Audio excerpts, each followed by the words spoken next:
Mari kita semua bersatu hati di dalam doa. Terima kasih Tuhan Yesus yang baik, yang ada di dalam kerajaan surga, dan yang ada bersama-sama dengan kami di muka bumi ini saat ini, untuk mendampingi kami semua anak-anak. Satu minggu lamanya, siang dan malam, Engkau telah bersama-sama dengan kami, membimbing kami, sehingga pada malam hari ini, kami semua dalam keadaan sehat. Itu karena belas kasihan-Mu dan anugerah-Mu kepada kami, sehingga sekalipun lewat udara, kami lagi bertemu untuk memuji, memuliakan nama-Mu yang di surga, dan menguatkan kami dari kebenaran firman-Mu. Apa yang Engkau kehendaki, Engkau perkatakan kepada kami saat ini semua anak-anak. Dan ini kami Tuhan Yesus, sebelumnya kami sadar, kami mengerti, kami masing-masing pribadi tidak layak, pantas datang di hadapan kaki-Mu. Karena kami hanya manusia yang paling hina, yang paling berdosa dari antara semua pendosa, dari antara manusia yang telah Engkau ciptakan di tengah-tengah dunia ini. Kami mohon pengampunan dan belas kasih. Ampunilah kami masing-masing pribadi. Suci kuduskan kami dengan kuasa darah-Mu yang kudus. Dan biarlah hati kami diperbaharui oleh Roh Kudus-Mu dan menjadi tempat kebenaran firman-Mu dalam memperjuangkan iman kami masing-masing di tengah-tengah dunia yang saat ini. Sebentar lagi kami akan membacakan kebenaran firman. Dan kami sadar, kami ini hanya manusia berdosa yang hina, yang buta tuli telanjang, yang tidak tahu apa-apa. Dan kami hanya sebagai alat penyambung lidah, perpanjangan tangan. Engkau yang mengurapi bibir lidah kami. Engkau yang benar-benar berbicara kepada semua anak-anak, baik yang ada di Zoom saat ini, terlebih yang ada di luar sana, di stream YouTube kami.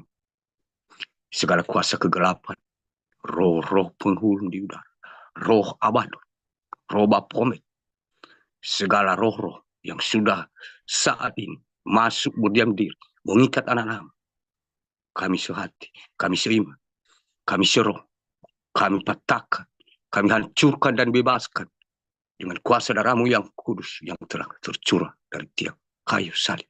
Basuhlah semua anak-anak dan tutup bungkus dengan kuasa darah-Mu yang kudus dari ujung kepala sampai ujung kaki.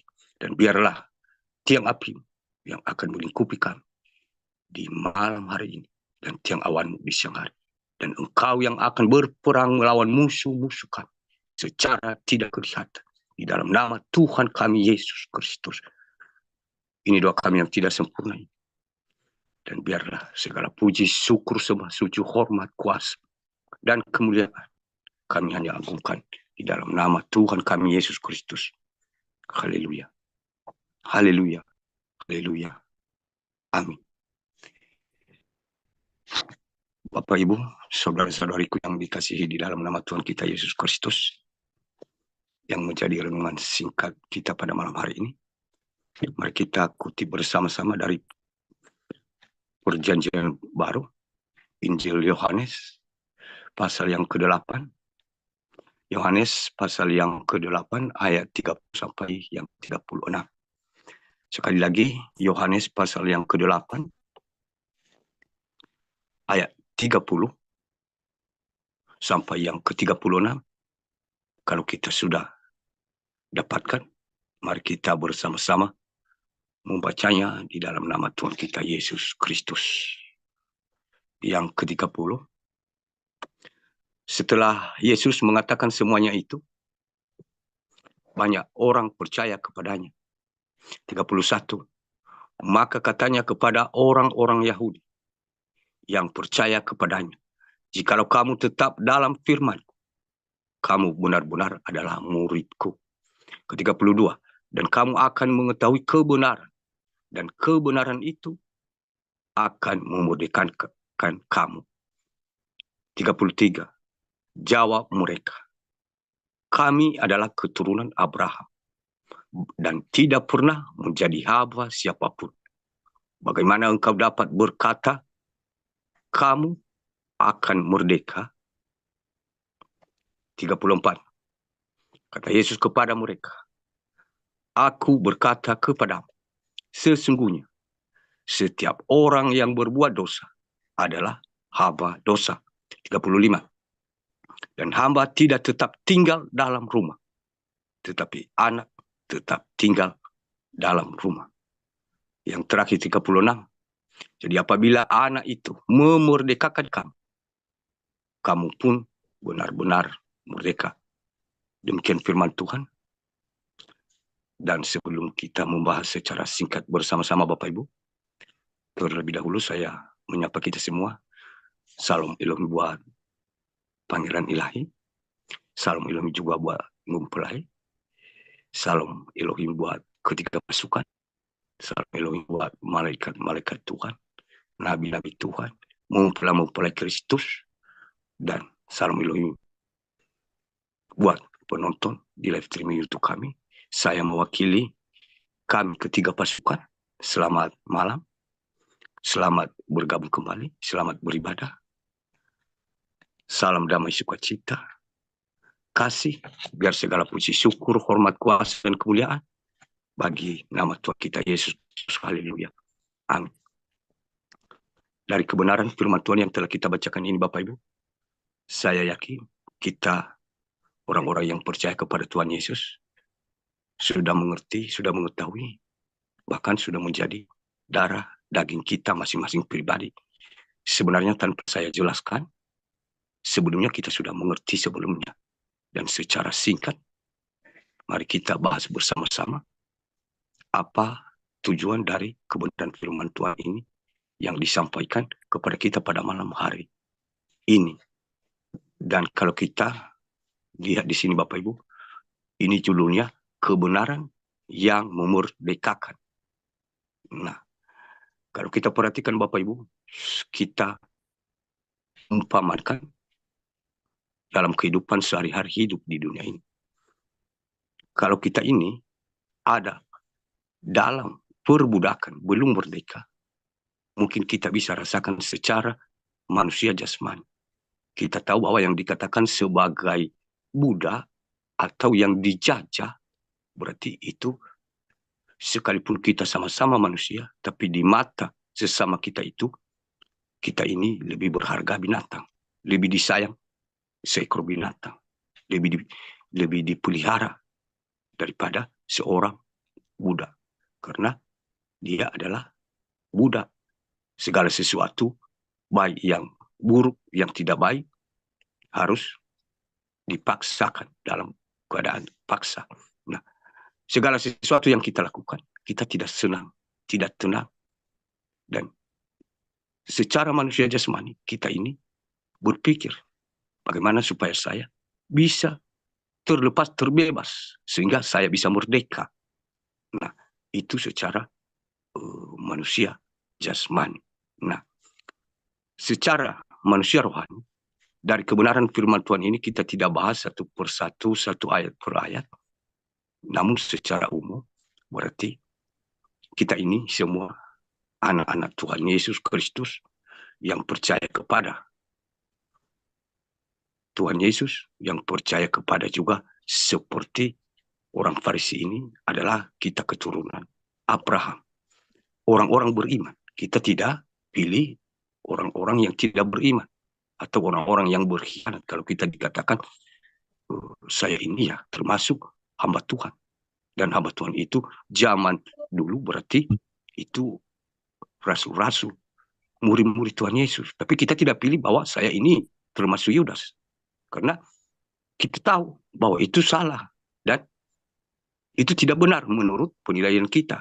Nah, tentu kita lihat siapa hamba-hamba atau rasul-rasul, murid-murid yang mungkin karunia, dia memiliki karunia yang berlebihan, pasti kita pilih, oh saya ini keturunan-keturunan murid-murid Tuhan Yesus. Dan saya ini keturunan Abraham yang beriman. Kita tidak mengatakan bahwa kita ini orang-orang yang sudah pernah melakukan dosa. Dan itulah yang diluruskan saat ini kebenaran firman Tuhan. Kalau kita memperhatikan dari sini, perbedaan antara orang Farisi dengan Tuhan Yesus, pada Tuhan Yesus, dia bersama-sama kepada kita manusia di dunia ini zaman itu. mereka memahami dengan akal, pikiran, dan berkata-kata saja secara jasmania. Dengan mereka mengatakan kami adalah keturunan Abraham, berarti itu semua akan masuk surga. Jadi saat ini diluruskan pemahaman yang salah itu. Saya yakin tidak terjadi kepada Bapak Ibu Saudariku semua, baik yang ada di Zoom, di live streaming untuk kami. Tapi saya pribadi sering terjadi itu. Saya ini sudah percaya Tuhan Yesus. Dan saya ini adalah keturunan Abraham. Dan saya ini pergi ibadah, melakukan ritual gerejawiya yang terlihat menurut manusia itu suatu cara yang terlihat untuk memuji Tuhan. Dan sering terjadi dalam kehidupan saya bahwa saya menganggap bahwa itu yang menyelamatkan saya, sekalipun saya ini tidak bertobat, sekalipun saya ini melakukan dosa, ya karena aku keturunan Abraham berarti aku masuk surga. Terjadi juga saat ini, diluruskan saat ini Bapak. Pemahaman seperti itu. Berarti itu mengutip firman Tuhan, tapi salah mengarahkannya. Artinya bukan gereja yang menyelamatkan, bukan Abraham yang menyelamatkan kita. Kalau Tuhan Yesus sendiri, dia yang pantas menyelamatkan kita. Namun dia memberikan penyelamatan itu, karya penyelamatan itu kepada setiap manusia yang hatinya terbuka. Dia tidak memaksa. Nah, bagaimana seorang manusia ciptaan? Bisa kita mengatakan bahwa ya karena dia beriman, pasti dia masuk surga, saya masuk surga. Saya pergi ibadah, saya masuk surga. Nah, itu perbedaannya Bapak Ibu. Segala sesuatu yang kita lakukan di dunia ini, artinya itu hanya dikatakan sebagai yang diciptakan, kebaikan itu yang kita lakukan itu yang diciptakan oleh iman. Jadi semuanya ini diluruskan saat ini.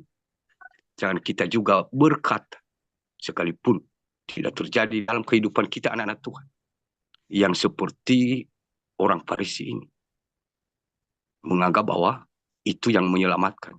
Nah, saat ini saya yakin tidak akan terjadi di kemudian hari. Cara-cara pemahaman atau iman yang keliru seperti ini. Mereka kutip firman Tuhan, namun untuk menyerang Tuhan sendiri. Jadi kadang juga saat ini terjadi seperti itu. Kalau kita kembali ke belakang dari ayat ke-36 tadi, ini mereka ini dari belakang, ayat-ayat belakang ini mereka saling berdebat antara orang Farisi, ahli kitab, ahli Taurat dengan Tuhan Yesus. Saling membahas kebenaran firman Tuhan. Mereka menguasai firman Tuhan. Bahkan lebih mereka pandai daripada Tuhan Yesus Kristus menurut penilaian manusia jasmani yang ikut bersama-sama mereka pada saat itu. Sehingga Tuhan sendiri orang itu tidak mengenalnya. Dan pengikut mereka yakin bahwa yang dikatakan ahli Taurat itu lebih benar daripada Tuhan Yesus. Nah, kalau zaman itu terjadi, pasti keturunan itu terjadi juga saat ini, Bapak. Kita berbondong-bondong. Mungkin tidak terjadi di luar sana, tapi mungkin dalam pribadi saya sendiri sering terjadi seperti itu, Bapak Ibu. Makanya saat ini kita diingatkan yang sementara mereka yang dipercaya dan mereka yang diurapi, padahal mereka salah mengarahkan umatnya sehingga umatnya itu percaya kepada perkataan mereka itu, bahwa yang menyelamatkan itu adalah orang-orang beriman yang sudah pernah dituliskan dalam Alkitab. Sedangkan Tuhan Yesus lebih besar dari orang-orang beriman yang bisa menebus dosa, mereka tidak terima. Saat ini terjadi seperti itu, Bapak Ibu. Dikatakan saat ini semua malaikat Tuhan sudah memakai wadah-wadah yang pantas menurut penilaian Tuhan. Bukan ukuran menurut penilaian manusia. Mereka katakan itu penyesat dan itu sudah gila. Mereka kutip firman Tuhan bahwa hati-hati, sudah diperingati banyak nabi-nabi palsu. Nah, sama seperti yang dikutip-kutip oleh ahli Taurat ini, orang Farisi, untuk menyerang Tuhan Yesus. Nah, yang kita lakukan di situ sama seperti Tuhan Yesus. Berarti kita tidak marah, kita tidak menghakimi mereka. Cuma kita harus menjelaskan kepada mereka. Dikatakan di sini setelah Yesus mengatakan semuanya itu, banyak orang percaya kepadanya. Di balik itu banyak juga orang percaya kepada Tuhan Yesus. Kalau seandainya Tuhan Yesus ini bukan yang diurapi Tuhan, berarti semua tanda-tanda yang tidak bisa diterima oleh akal, mujizat-mujizat, tidak mungkin Tuhan akan mengaruniakan kepadanya. Itu yang pertama. Bagaimana bisa seseorang itu melakukan segala sesuatu di luar akal logika manusia tanpa penyertaan Tuhan, tanpa kuasa itu turun dari Tuhan.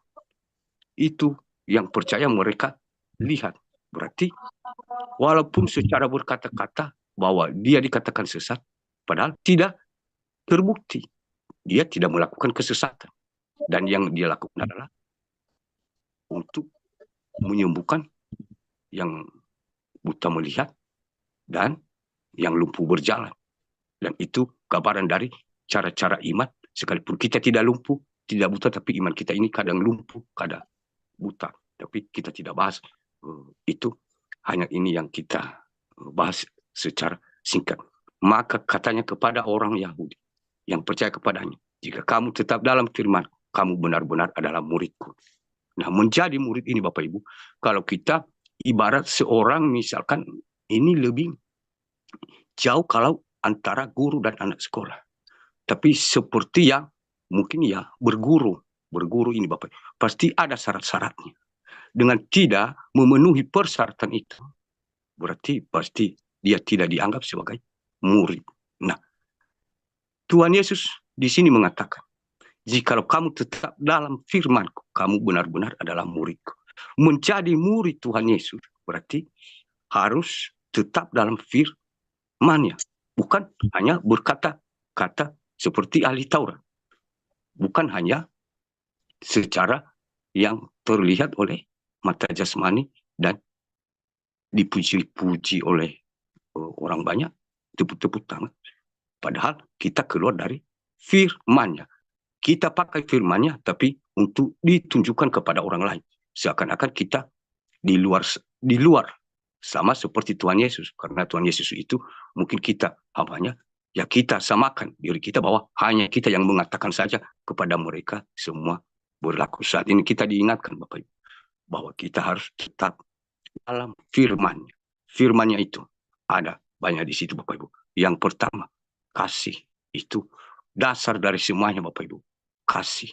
Dan kasih itu memang itu yang dikatakan Tuhan Yesus itu.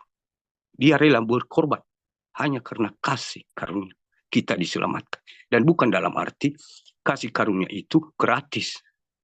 Memang gratis, tapi ada syaratnya Bapak Ibu.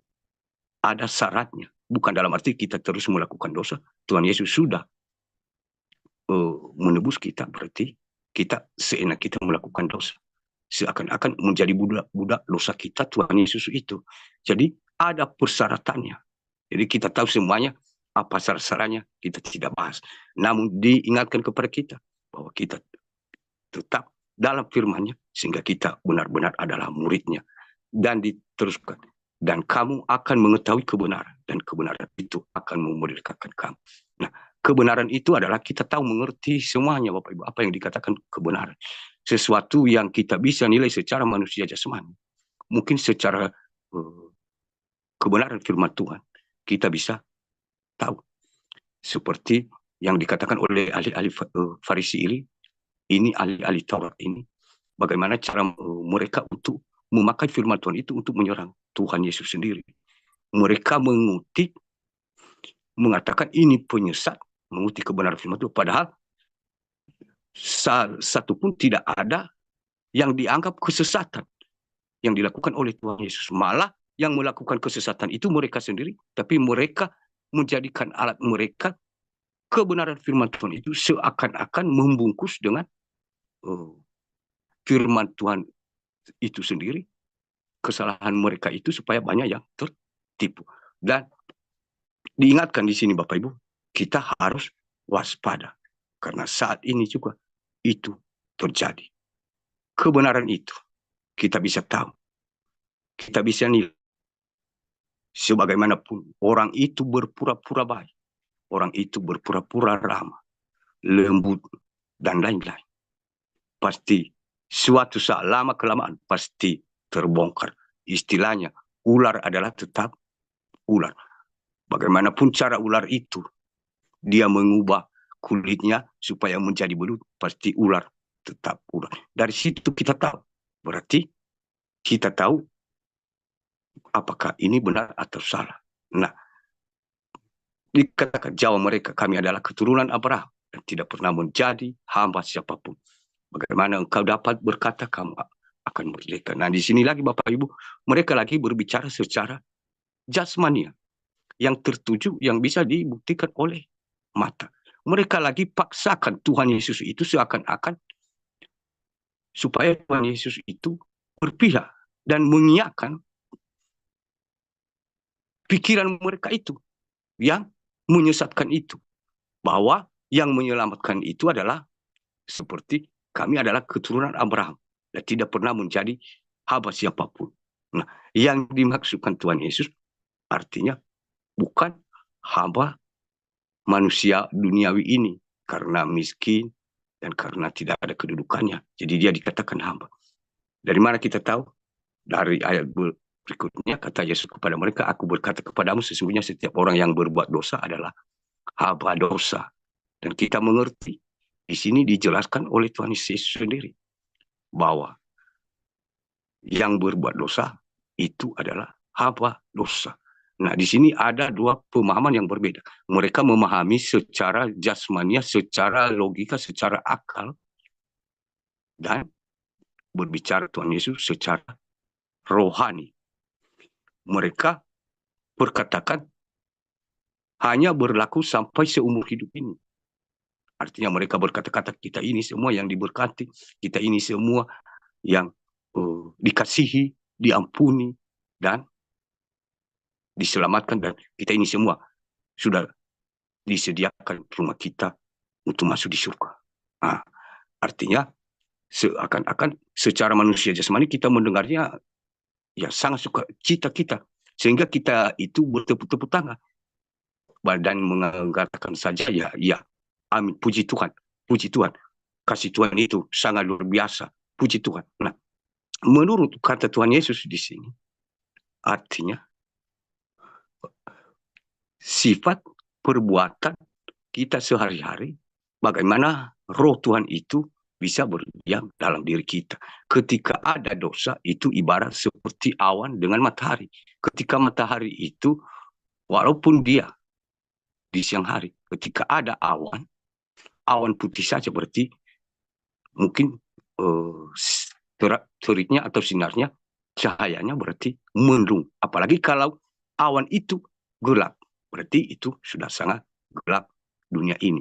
Nah, begitu pula hidup kita ini diibaratkan seperti dosa itu adalah seperti awan yang sangat gelap gulita, yang membatasi hubungan kita dengan Tuhan dan yang membukakan segala sesuatu dan yang memerdekakan kita itu sehingga kita tidak bisa membedakan kebenaran yang tadi, mana yang benar dan mana yang salah.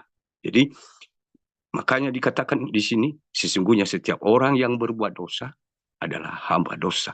Ketika kita melakukan bahwa saya hanya mengatakan seperti ini, kita harus bertobat. Padahal dia tidak bertobat, dia semakin jahat, berarti kita bisa tertipu. Yang dikatakan firman Tuhan. Nah, sedangkan dalam dia mengatakan firman Tuhan itu adalah mengundang dosanya sendiri. Karena hanya dia mengatakannya. Jadi itu mengundang dosa. Orang yang berbeda pendapat pasti tertipu. Karena yang dikatakannya juga firman Tuhan. Nah, dia juga semakin jahat. Berarti akhirnya orang-orang sebagian yang tidak memahami, dia juga semakin jahat berbuat dosa. Karena dia berpedoman kepada seorang pemimpin yang tadi. Dan dia juga mengajarkan seperti itu. Saya terima dari guru seperti murid, ya ini yang diajarkan. Saya memperkatakan firman Tuhan ini, dan walaupun saya semakin berbuat jahat, nah itu tidak salahnya. Saat ini kita diingatkan bahwa kita yang berbuat dosa adalah hamba dosa. Dan ketika Tuhan Yesus menebus kita, pasti kita semua sudah mendapatkan pengampunan itu. Dan sudah kita berdamai dengan Allah. Ketika kita mengetahui kebenaran itu dan melakukan kebenaran itu. Nah, ketika kita tidak mengetahui kebenaran itu dan keluar dari kebenaran itu, walaupun Tuhan Yesus sudah menebus kita, berarti kita harus ada yang dikatakan murka atau penghakiman dan penghukuman. Karena Tuhan Yesus sudah menebus kita dan di balik itu dia akan kembali. Nah, saat ini itu yang kita hadapi. Kita persiapkan kita supaya dosa itu tidak menjadikan kita sebagai budaknya. Dengan rencana kita, perkataan kita, merasa tinggi hati, merasa benar dari orang lain, dan menghakimi, mencopot firman Tuhan, itu sangat berbahaya.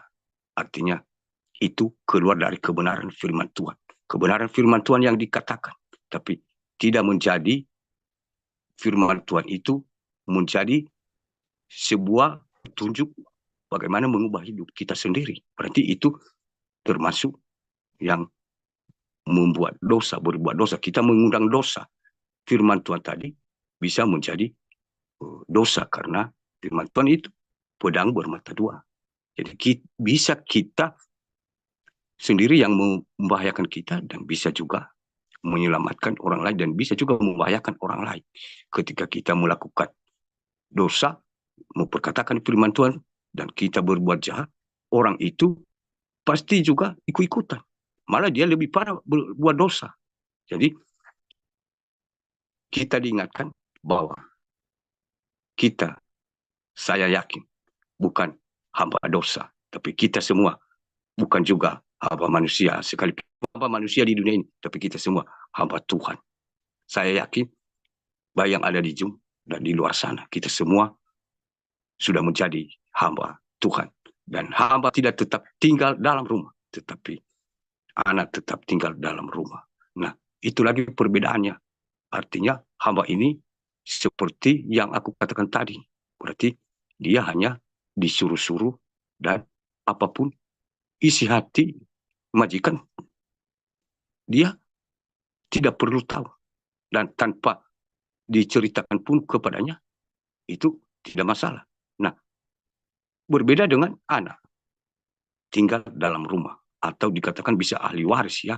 Berarti kalau ibarat di dunia ini, berarti kalau orang tua itu mungkin meninggal dunia, berarti kalau ada misalnya secara manusia jasmani ini, kekayaannya, perusahaannya, atau apapun, berarti dialihkan ke dia. Berarti apa yang dimiliki Bapa, miliknya juga. Nah, sama seperti Tuhan Yesus. Apa janji Tuhan Yesus? Apa yang dimiliki Bapa, milik Tuhan Yesus sendiri. Dan apa yang dimiliki oleh Tuhan Yesus sendiri, kita semua juga anak-anak yang merasa hamba Tuhan, berarti kita juga yang memiliki. Nah, yang membatasi kenapa kita tidak bisa menerima perjanjian itu adalah ada yang membuat kita menjadikan hamba selain dari hamba Tuhan. Berarti hamba keinginan daging. Macam-macam keinginan daging banyak sekali. Saya tidak jelaskan satu persatu. Tapi kita diingatkan bahwa apabila anak itu memerdekakan kamu, kamu pun benar-benar merdeka. Dari kebenaran firman Tuhan yang telah kita baca, kita belajar untuk melakukannya. Itu menjadi darah dan daging kita. Itu hidup.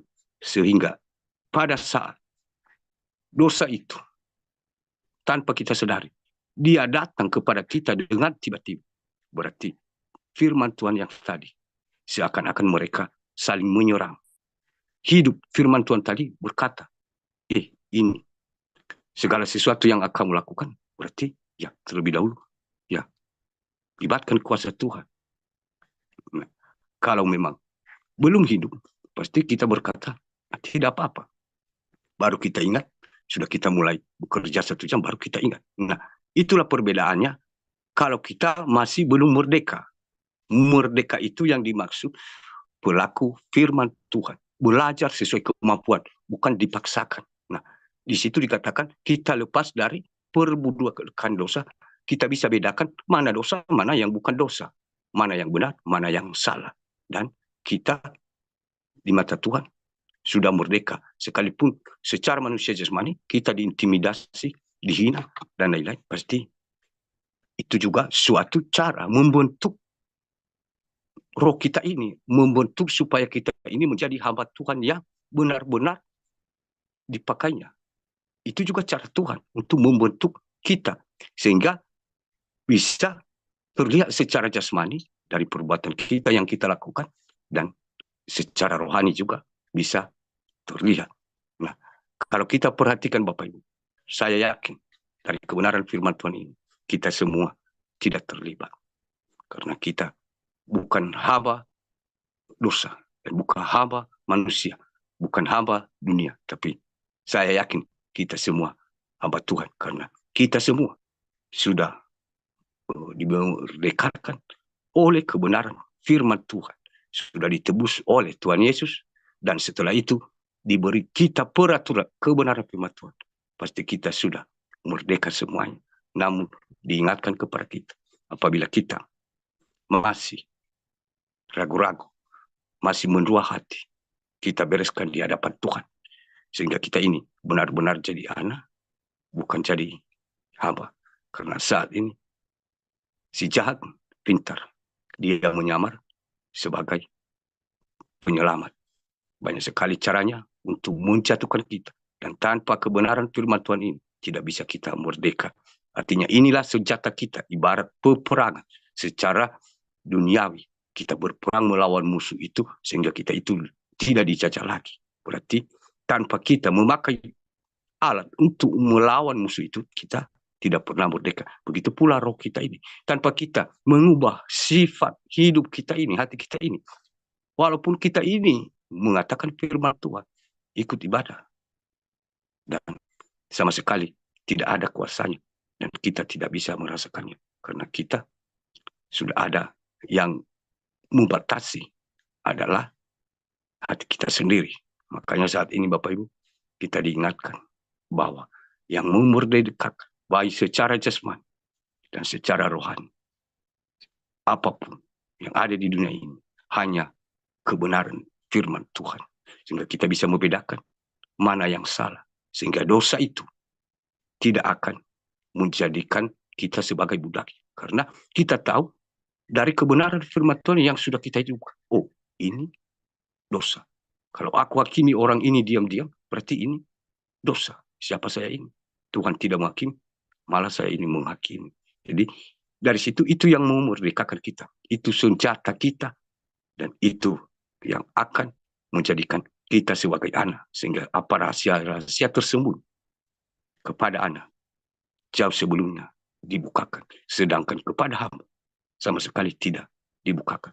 Saat ini kita semua sudah dipilih menjadi anaknya, baik yang ada di Zoom saat ini dan di luar sana. Mari kita jaga baik-baik dan perjuangkan terus supaya kita ini benar-benar sebagai anak. Sehingga apa yang sebelum terjadi, segala sesuatu, dia sudah beritahu kepada kita. Karena kita adalah ahli waris kerajaan surga. Sehingga di luar sana, sekalipun mereka, dunia, menganggap kita sesat seperti yang dikatakan kepada Tuhan Yesus, gila, kita harus tetap berjalan sesuai kebenaran. Karena kita yang diurapi, dibukakan segalanya. Sedangkan kepada orang-orang lain tidak dibukakan. Sehingga pada saat itu baru mereka sadar.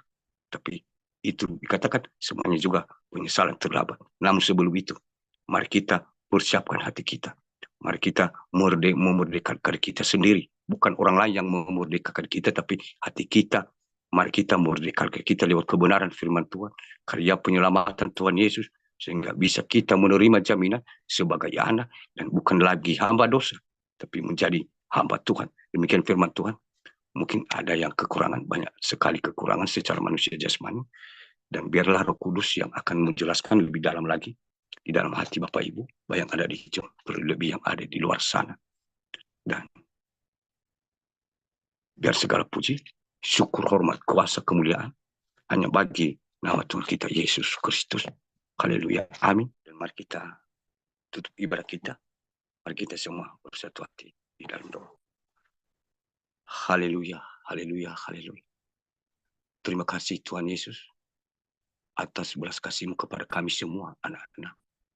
Lewat kebenaran firman, Engkau memperingatkan kami. Engkau meluruskan apa kesalahan iman kami selama ini. Kami ini Tuhan Yesus merasa secara manusia jasmani tidak merasa sebagai budak.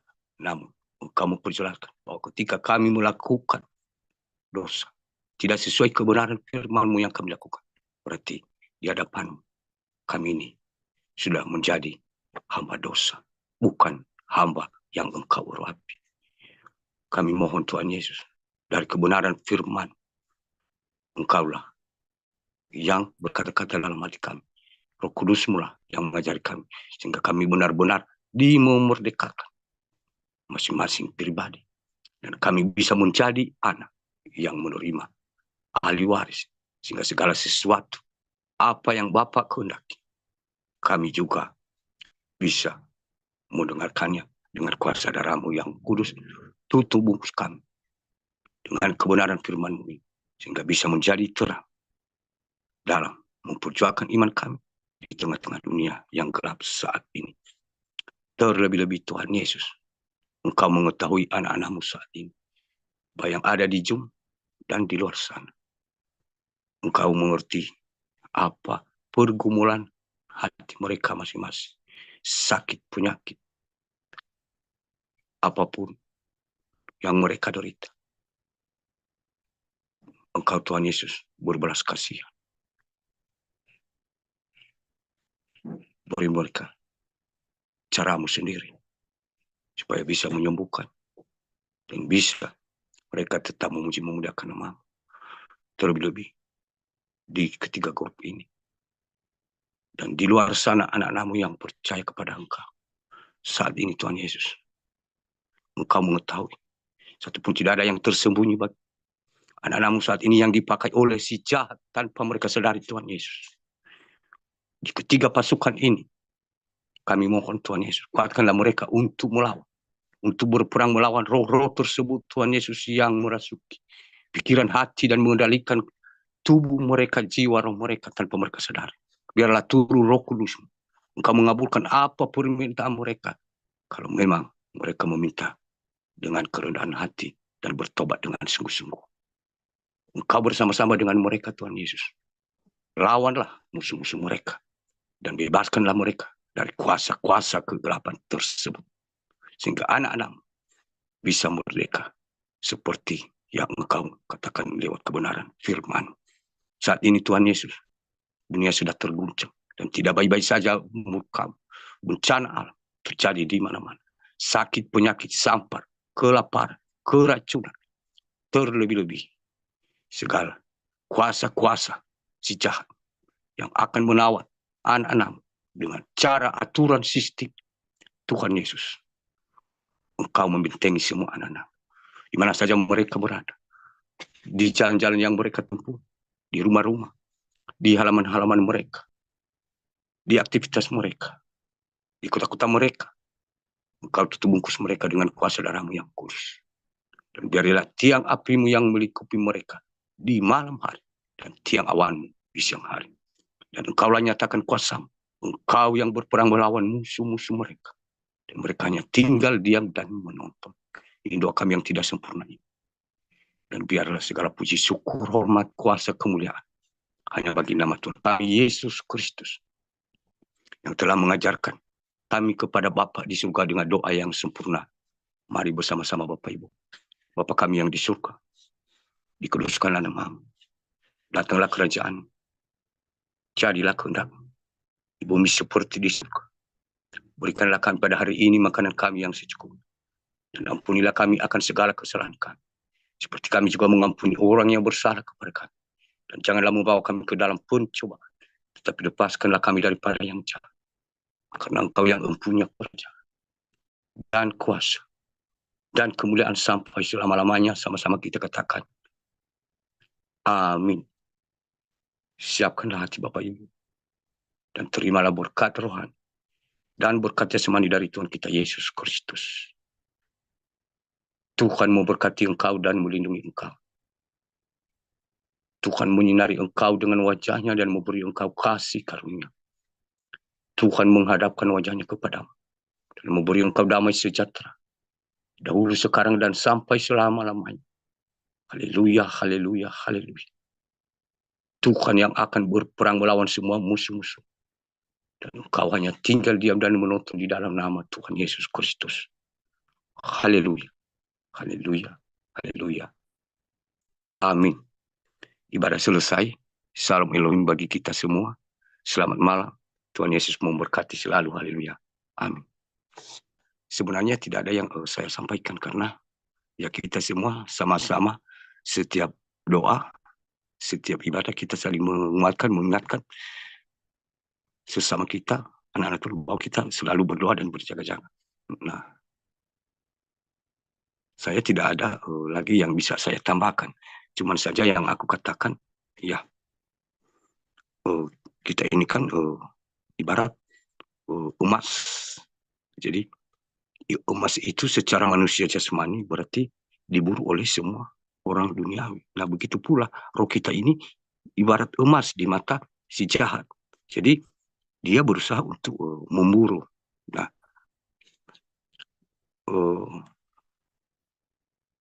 ini Bapak Ibu, secara manusia jasmani saya agak-agak serba susah karena saya juga merasa tidak pantas untuk mengatakannya. Nah, kecuali kalau roh Tuhan itu menyuruh saya, ya hanya saya menyampaikan. Nah, ini Bapak Ibu, kita saat ini sedang dipermainkan oleh si jahat. Entah sadar atau tidak sadar saudariku, tapi itu yang terjadi. Di alam roh kita ini dikacaukan dari dalam secara roh. Sekalipun secara udara, secara tatap muka ini, kita saling sampah menyapa, salam, puji Tuhan, diberkati. Padahal roh kita ini saling menyerang Bapak Ibu. Nah, ini terjadi terutama kita yang tiga pasukan ini. Nah, karena kita ini kan seperti yang aku katakan tadi, berkilau-kilauan di mata si jahat. Nah, dia itu pintar. Nah, tanpa kita sadari, dia bisa pakai Bapak Ibu. Satu yang dia pakai ini adalah hati kita ini. Selalu menghakimi itu susah kita pisahkan ya, keinginan daging kita untuk menghakimi diam-diam dalam hati. Memang kita tidak katakan secara secara berkata-kata seperti ini, saya benar, kamu tidak benar, tidak. Tapi dalam hati ini timbul rasa menghakimi kesombongan. Nah, begitu ada kesombongan itu, itulah yang bahaya. Itu iblis yang sesungguhnya adalah kesombongan. Dengan kita melakukan sedikit pun itu yang dikatakan kesombongan lebih besar daripada pembunuhan. Nah, menurut kita itu tidak termasuk dosa. Dengan perkataan itu mudah sekali kita untuk meminta ampun, ya sudah, nanti diampuni. Padahal tidak seperti itu Bapak. Apalagi kalau kita sudah mengenal kebenaran itu bahwa bersalah menghakimi. Apalagi kalau kita sudah pernah mengatakannya. Berarti itu senjata itu akan menyerang, berarti menyerang kita kembali. Artinya senjata makan tuan. Jadi kurang lebih seperti itu. Tapi banyak saat-saat ini Bapak Ibu, ya walaupun kita dari tiga pasukan ini banyak yang sudah saat ini dipakai si jahat ya, jujur, tapi semua itu terjadi ada kehendak Tuhan. Jangan kita putus asa untuk membentuk kedagingan kita ini supaya sesuai dengan kehendaknya. Ketika dia tidak memperingati kita seperti itu, dia kita mungkin biarkan seperti itu, kita ini merasa ya baik-baik saja. Bahkan kita ini nanti penyesalannya terlambat, sudah tidak bisa tertolong dan terselamatkan lagi. Nah, itulah cara Tuhan, Bapak Ibu. Makanya kalau sebagian anak-anak Tuhan, ada yang saya mungkin ya kirim pesan, ya mohon ditanggapi dengan iman. Jangan ditanggapi dengan sakit hati. Sebenarnya saya juga ya merasa tidak pantas. Untuk apa saya ingatkan orang lain, sementara dosa dan kesalahan saya, pelanggaran saya mungkin belum tentu sudah bertumpukan. Nah, malah saya ini lebih apa ya, tajam menyibukkan diri kepada orang lain. Nah, karena kita sudah mengerti bahwa ada tanggung jawab kita satu sama lain, saling mengingatkan, itu tanggung jawab, diikuti tidak diikuti. Nah, itu yang saya lakukan, Bapak Ibu. Dan begitu pula yang Bapak Ibu saudari-saudariku lakukan. Makanya kemarin itu saya katakan, jangan kita saling menghargai secara manusia jasmani. Ketika kita saling menghargai secara manusia jasmani, berarti walaupun saya salah, ya karena dihargai secara manusia jasmani, berarti itu iblis.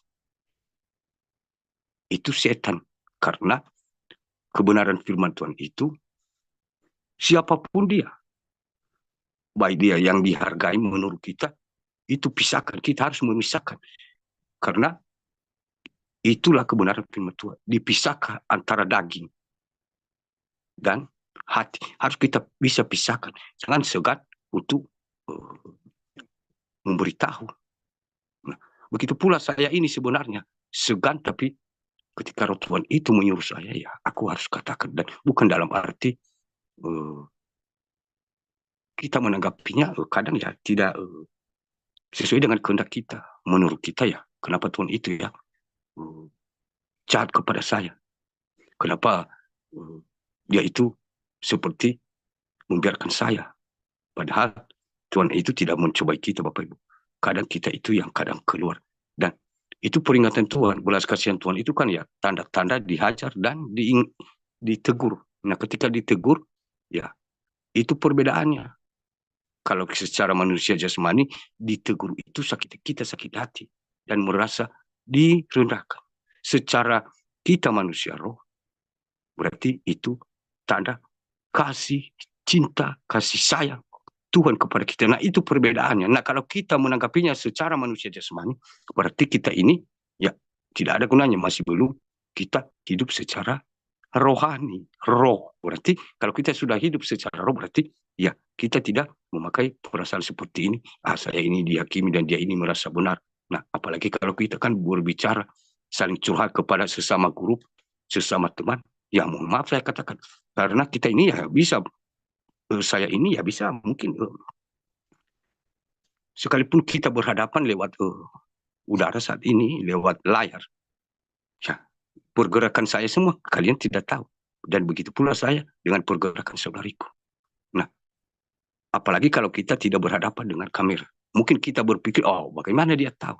Nah, itu Bapak Ibu. Bagi Tuhan tidak ada yang tersembunyi. Nah, bukan dalam arti saya berkata seperti ini. Kita ini saling dipakai Tuhan untuk menjadi terang bagi saya, bagi saudariku. Jadi makanya kita harus bersyukur sebenarnya. Dan ketika kita tersungkur meminta ampun, Tuhan itu pasti membuka jalan, mengampuni kita. Namun ada persyaratannya. Persyaratannya adalah harus kita kembali berjalan dengan kebenaran firman Tuhan. Bukan keluar dari kebenaran firman Tuhan. Karena itu yang akan memerdekakan kita. Nah, bagaimana ya?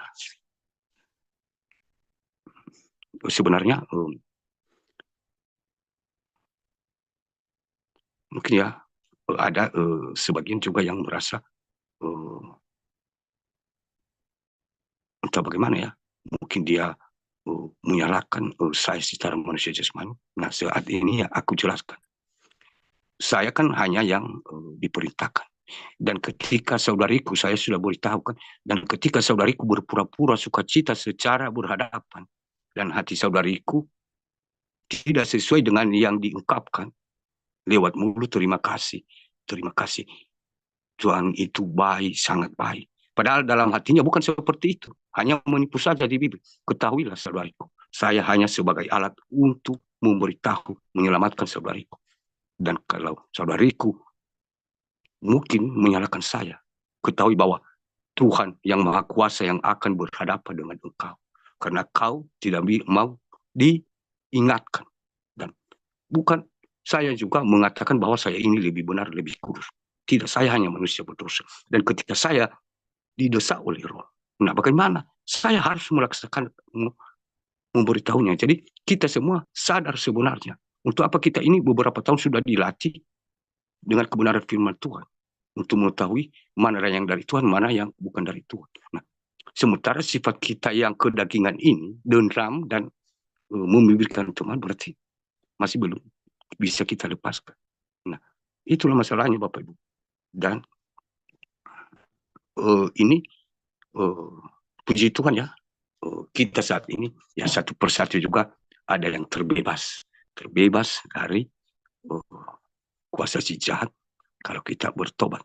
Dan semakin lagi dan ada lagi tadi ya, saya tidak menyangka ini di Facebook, dan saya sudah chat saudara itu. Dia dia berteman kepada orang itu hanya karena mungkin ya sama dengan marga saya.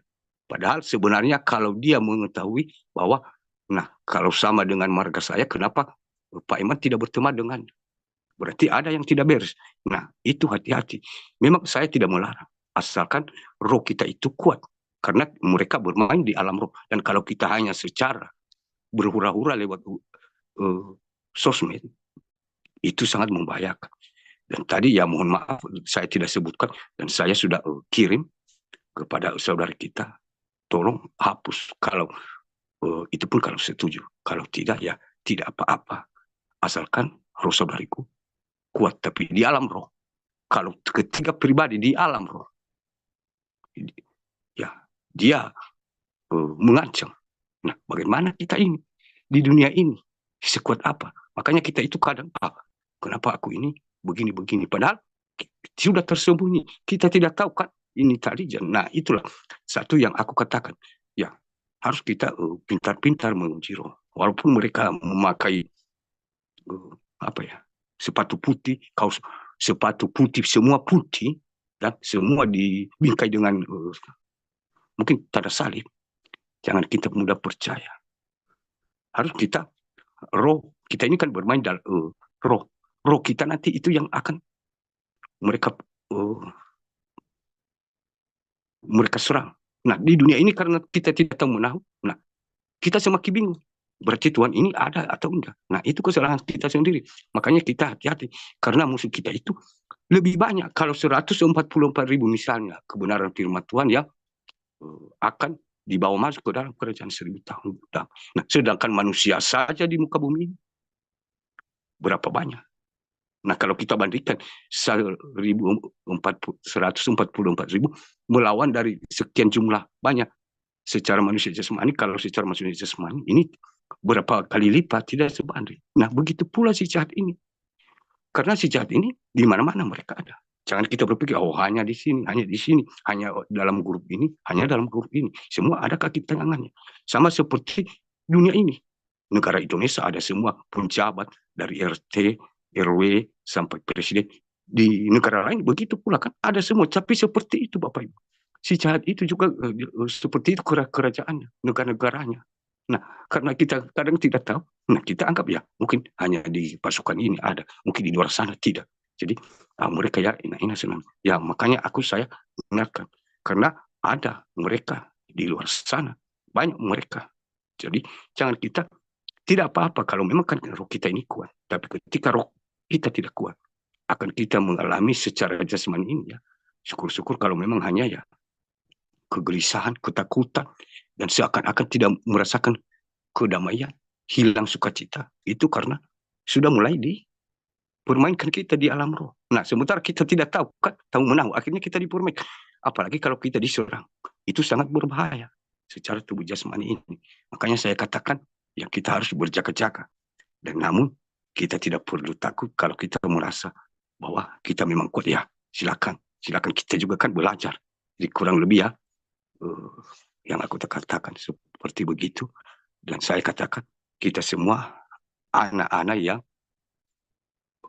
menerima warisan dan yang sudah dimerdekakan oleh Tuhan Yesus. Dan kita bukan hamba dunia, tapi bukan hamba uang, tapi hamba Tuhan. Itu yang dikatakan firman Tuhan. Saya katakan ya kepada kita semua anak Tuhan di ketiga pasukan dan di luar sana yang ada di dalam kami. Semangat terus, jangan pernah takut kepada kuasa apapun.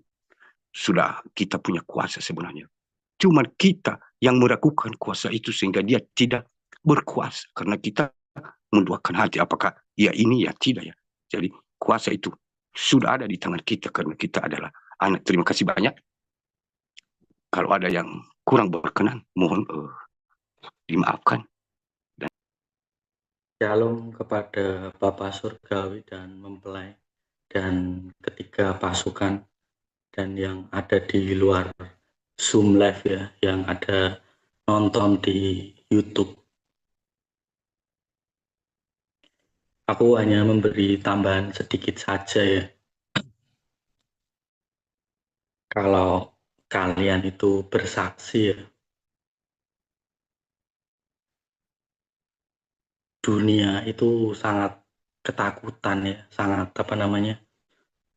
sangat benci dengan kesaksian kalian. Karena ketika kalian menceritakan kisah hidup kalian ya, entah itu permasalahan rumah tangga kalian, entah itu kalian sedang bergejolak untuk melawan roh-roh di dalam satu rumah. Kan satu rumah itu kan berbeda ya rohnya ya, tidak sama semuanya. Ada roh yang penurut, ada roh yang satu roh dengan kalian, ada yang roh itu malah justru menyerang kalian. Dalam satu rumah itu kan tidak semuanya sama. Nah, di saat kalian itu bersaksi ya, kalian menceritakan semua kisah kalian, menceritakan proses hidup kalian ya, itu dunia 66 itu sangat takut, sangat ketakutan sekali. Apalagi kalau kalian itu menceritakannya tentang proses hidup kalian. Misalnya saja kalian bertahan hidup dalam pernikahan kalian atau menderita dalam pernikahan kalian. Itu roh-roh dunia itu sangat ketakutan sekali. Karena secara tidak langsung ya, kalian itu akan membongkar atau menceritakan bertahan hidupnya kalian untuk menjalani kehidupan kalian. Betapa sabarnya kalian, betapa menderitanya kalian, betapa terzoliminya kalian saat menjalani kehidupan tersebut. Makanya roh-roh dunia itu ketakutan, khawatir mereka. Tiba-tiba saja nanti kalian bercerita dan didengarkan oleh orang lain atau orang di luar sana. Dan orang yang mendengarkan itu adalah pelaku yang sama seperti kalian dengan pasangan kalian. Itu mereka sangat panas, kepanasan sekali. Makanya ketika kalian bersaksi ya, menceritakan apa adanya saja, apa yang kalian alami selama hidup kalian. Tidak usah dibuat-buat, tidak usah dibikin-bikin, tidak usah ditambahi atau dikurangi ya. Apa adanya saja kalian kalau bersaksi. Jadi mengalir saja kesaksian kalian. Seperti itu. Dunia itu sudah takut ketika kalian itu bersaksi terus kesaksian kalian itu benar, kesaksian kalian itu real seperti itu. Tanpa harus dibuat-buat, tanpa harus ditambah atau dikurangi seperti itu. Dunia itu paling takut itu mendengar kesaksian.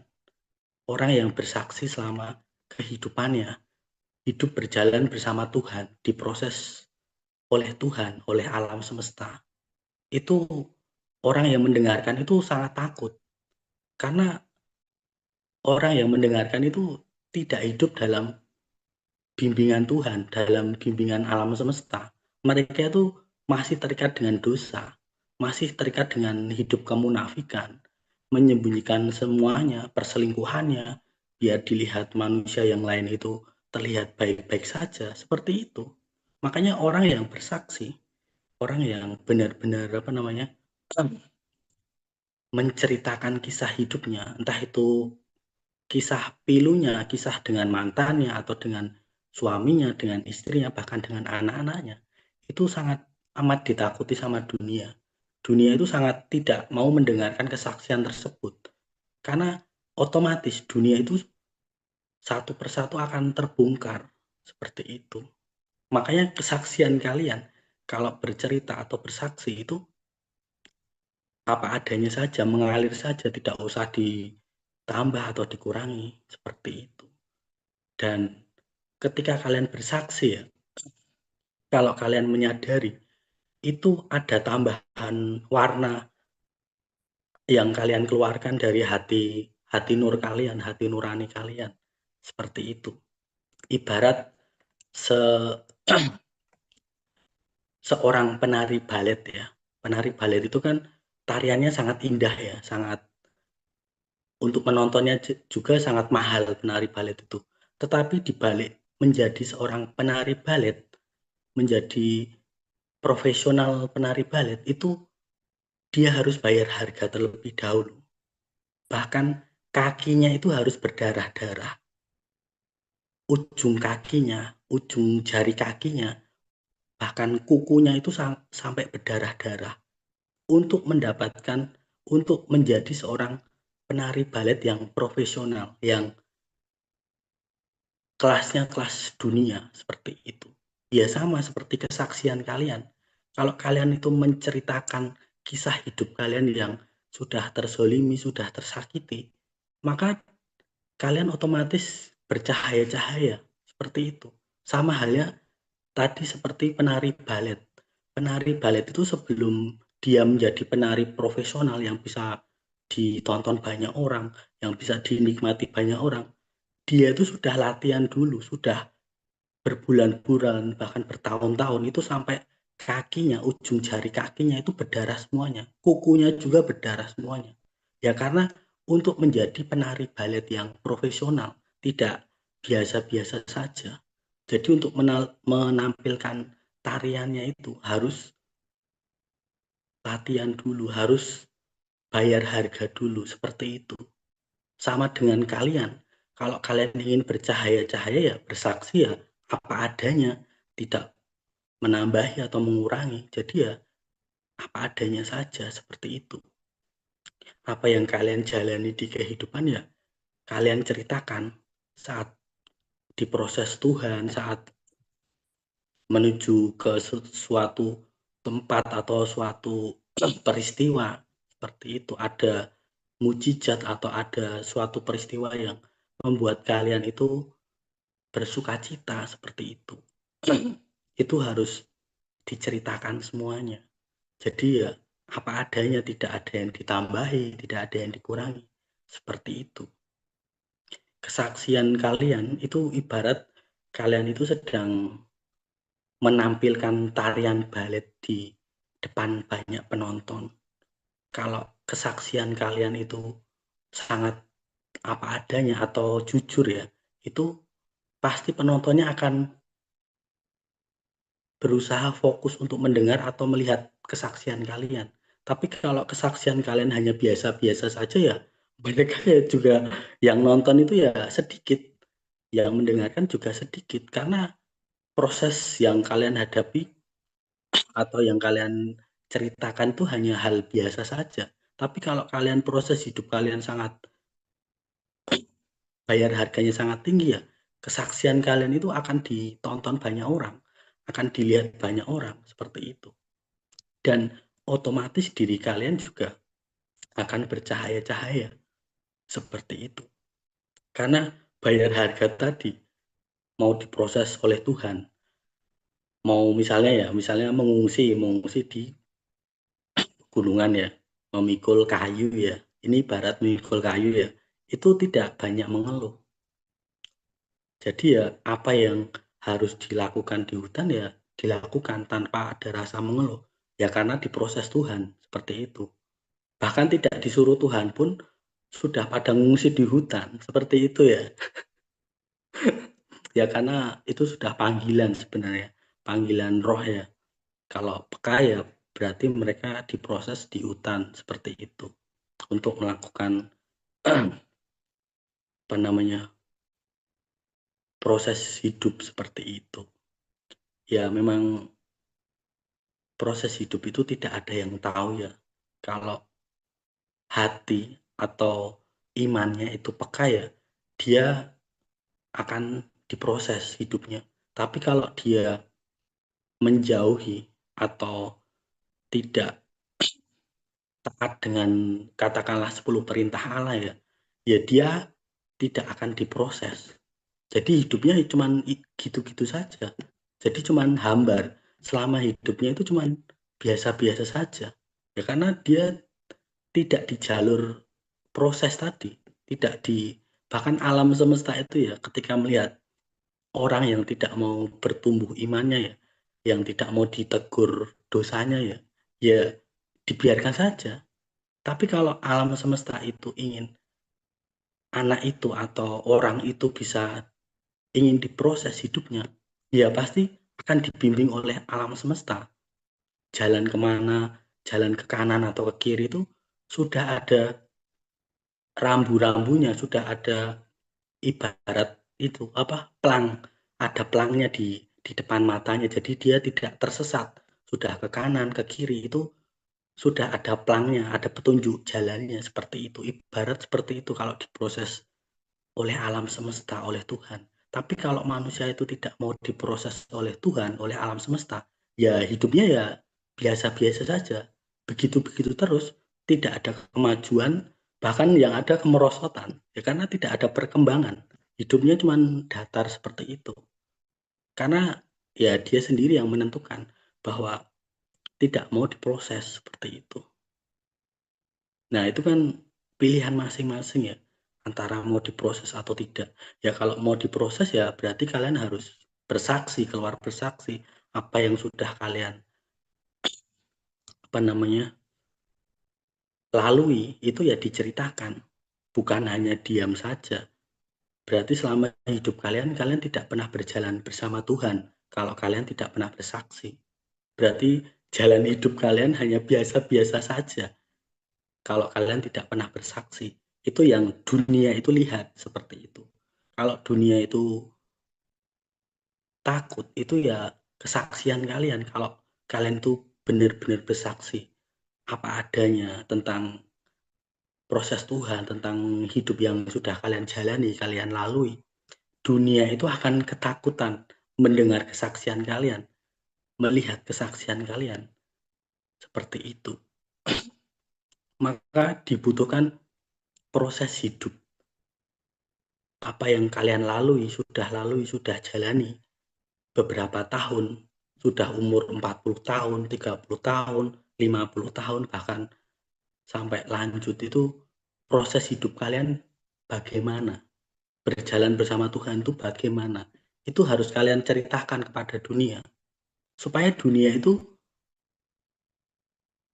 ngeh bahwa Tuhan itu ada beserta dengan kalian, hidup bersama kalian. Ada di hati kalian, ada dalam kehidupan sehari-hari kalian. Seperti itu. Ada melalui lewat mimpi kalian, penglihatan kalian, seperti itu. Kalau kalian tidak pernah bersaksi, bagaimana orang di luar sana tahu bahwa Tuhan itu ada? Seperti itu. Kalau kalian hanya diam saja kan, apa yang kalian itu sumbangkan untuk dunia, untuk menjaring jiwa-jiwa di luar sana, kalau kalian hanya diam saja. Padahal banyak di sana, di luar sana itu, jiwa-jiwa yang harus kalian rangkul, kalian selamatkan. Lewat hanya dengan kesaksian kalian. Kalian kan tidak tahu pekerjaan roh itu bagaimana ya. Ketika kalian bersaksi, itu ada menjangkau jiwa-jiwa yang mungkin kalian tidak mengenali. Bahkan bukan dilihat dari agamanya. Sudah tidak lagi memakai agamanya. Karena pekerjaan roh itu tidak bisa diselami, tidak bisa diukur dengan logika manusia, dengan akal sehat manusia. Dan kalau kalian itu peka ya, akhir-akhir ini itu manusia sudah mulai meninggalkan agamanya, mengganti identitas di KTP, tidak memakai label agamanya. Misalnya agama A, B, C, D, E, F, G, itu sudah tidak digunakan lagi. Mereka sudah meninggalkan agamanya. Karena ya, itu agama hanyalah buatan yang untuk mengadu domba sebenarnya. Mereka menyadarinya akan hal itu. Makanya di KTP, itu sudah banyak mulai mencoret agamanya, merubah agamanya. Seperti itu. Kalau kalian itu melihat berita ya, update berita akhir-akhir ini ya, mereka sudah mulai meninggalkan agama mereka. Seperti apa yang sudah aku sampaikan beberapa bulan yang lalu atau tahun yang lalu ya, bahwa manusia untuk mengejar frekuensi yang lebih tinggi atau untuk mengejar menjadi manusia cahaya, dia harus keluar dari metrik jebakan, yaitu agama salah satunya. Dan sekarang banyak manusia yang sudah mulai keluar dari agamanya.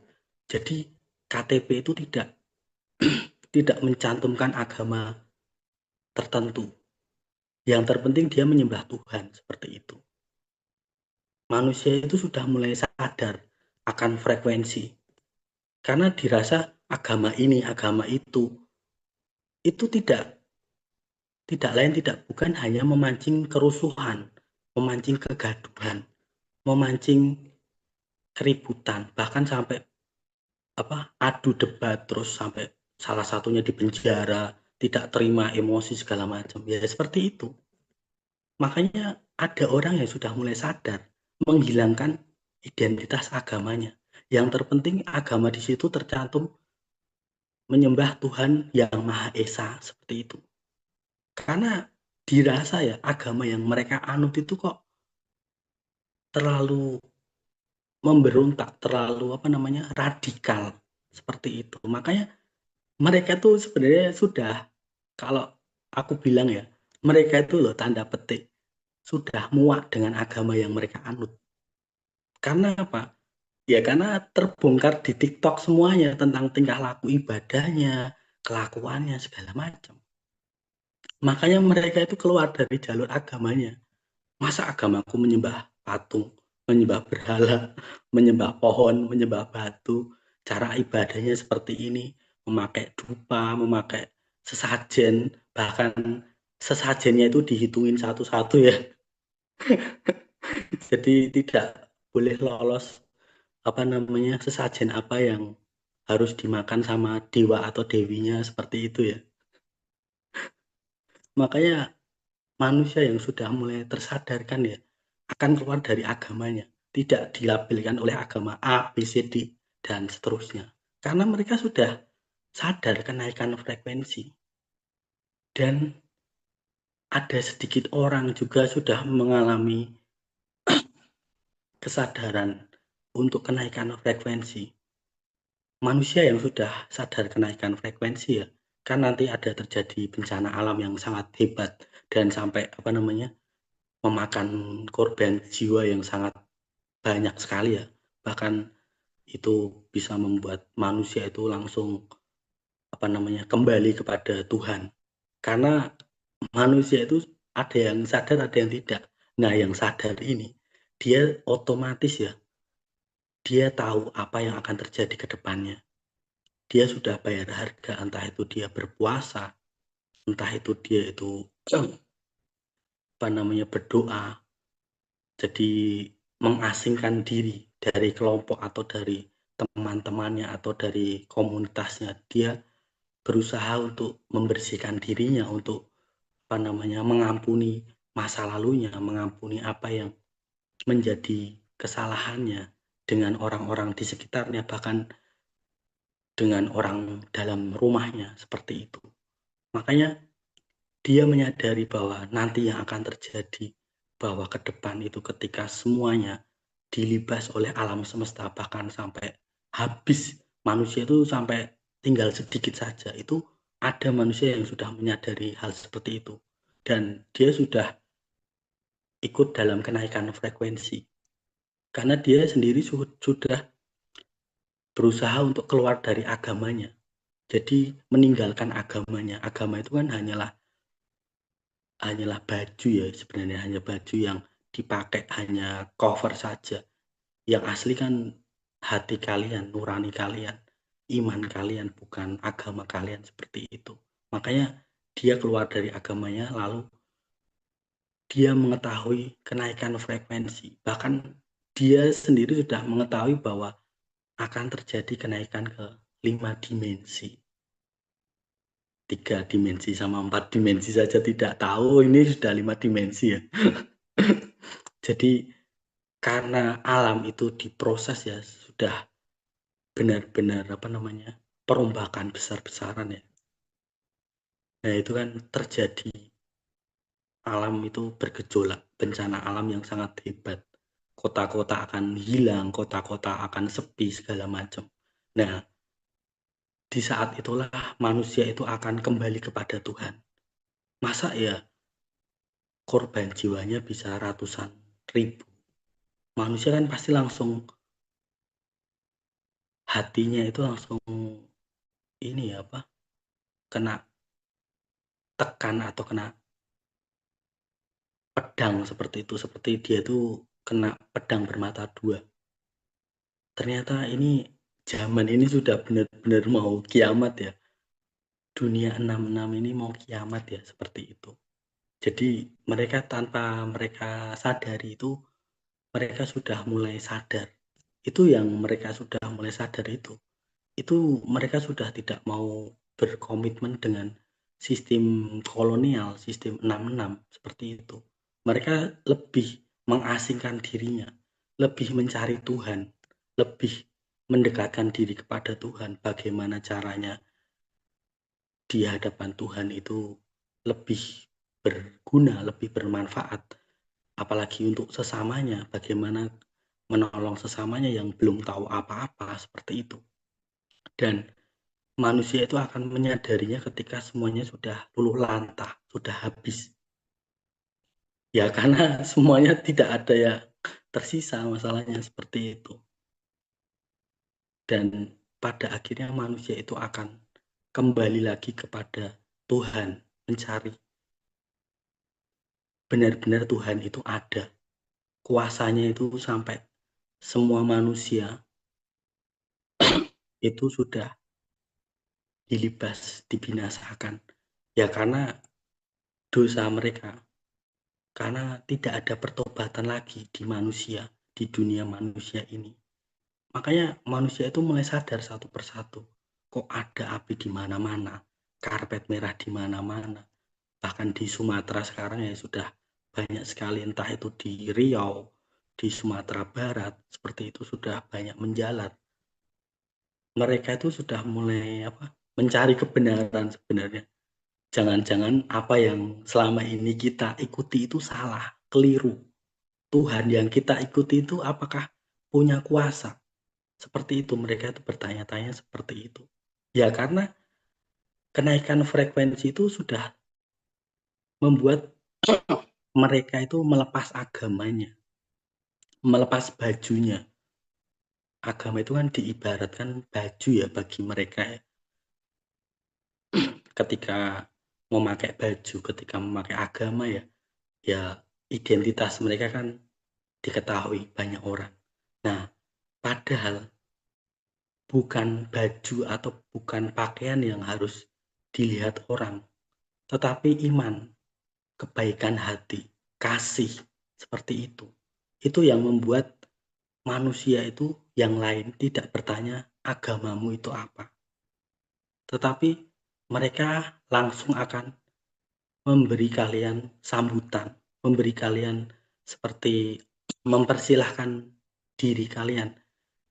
Kalian dapat posisi, bisa memposisikan diri kalian di hadapan orang-orang banyak, di khalayak ramai, bahkan di tempat orang-orang yang membutuhkan kasih kalian, perkataan kalian, tindakan kalian seperti itu.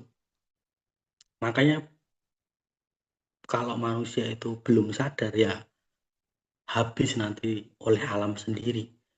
Belum lagi kuda hitam ya yang sudah berkeliaran di mana-mana, bahkan di kapal, terus di jalan-jalan raya, di jalan tol juga. Seperti yang sudah aku katakan ya sampai tahun depan itu ya, seperti itu. Karena mereka tidak tahu bahwa malaikat maut itu sudah berkeliaran untuk mencari level iman yang standarnya ke bawah, menengah ke bawah. Standar imannya itu mereka cari. Yang nggak pernah berdoa, yang nggak pernah baca firman, yang nggak pernah berpuasa, ya sudah. Itu urusan dengan malaikat pencabut nyawa ya. Ya karena berdoa saja nggak pernah, baca firman nggak pernah, punya iman saja nggak punya, hidup saja nggak mau, mati pun juga nggak mau. Terus bagaimana itu? Hal seperti itu kan cuma bikin lucu-lucuan saja ya. Ditendang seperti bola ya, ditendang ke kanan ya ke kanan, ditendang ke kiri ya ke kiri, seperti itu. Ya nggak punya iman, abu-abu seperti itu ya.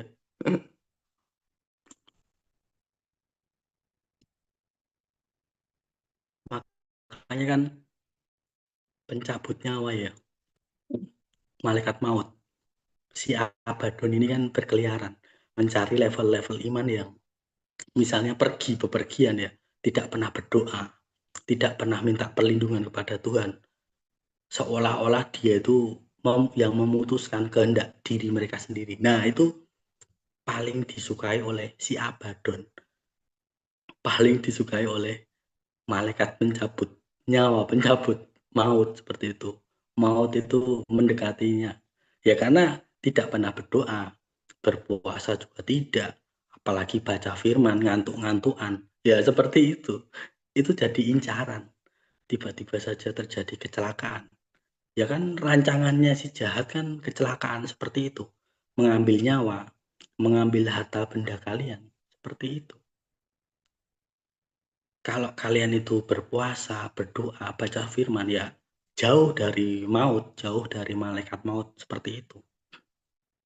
Kalian akan bertemu dengan orang-orang yang kalian akan dipertemukan dengan orang-orang yang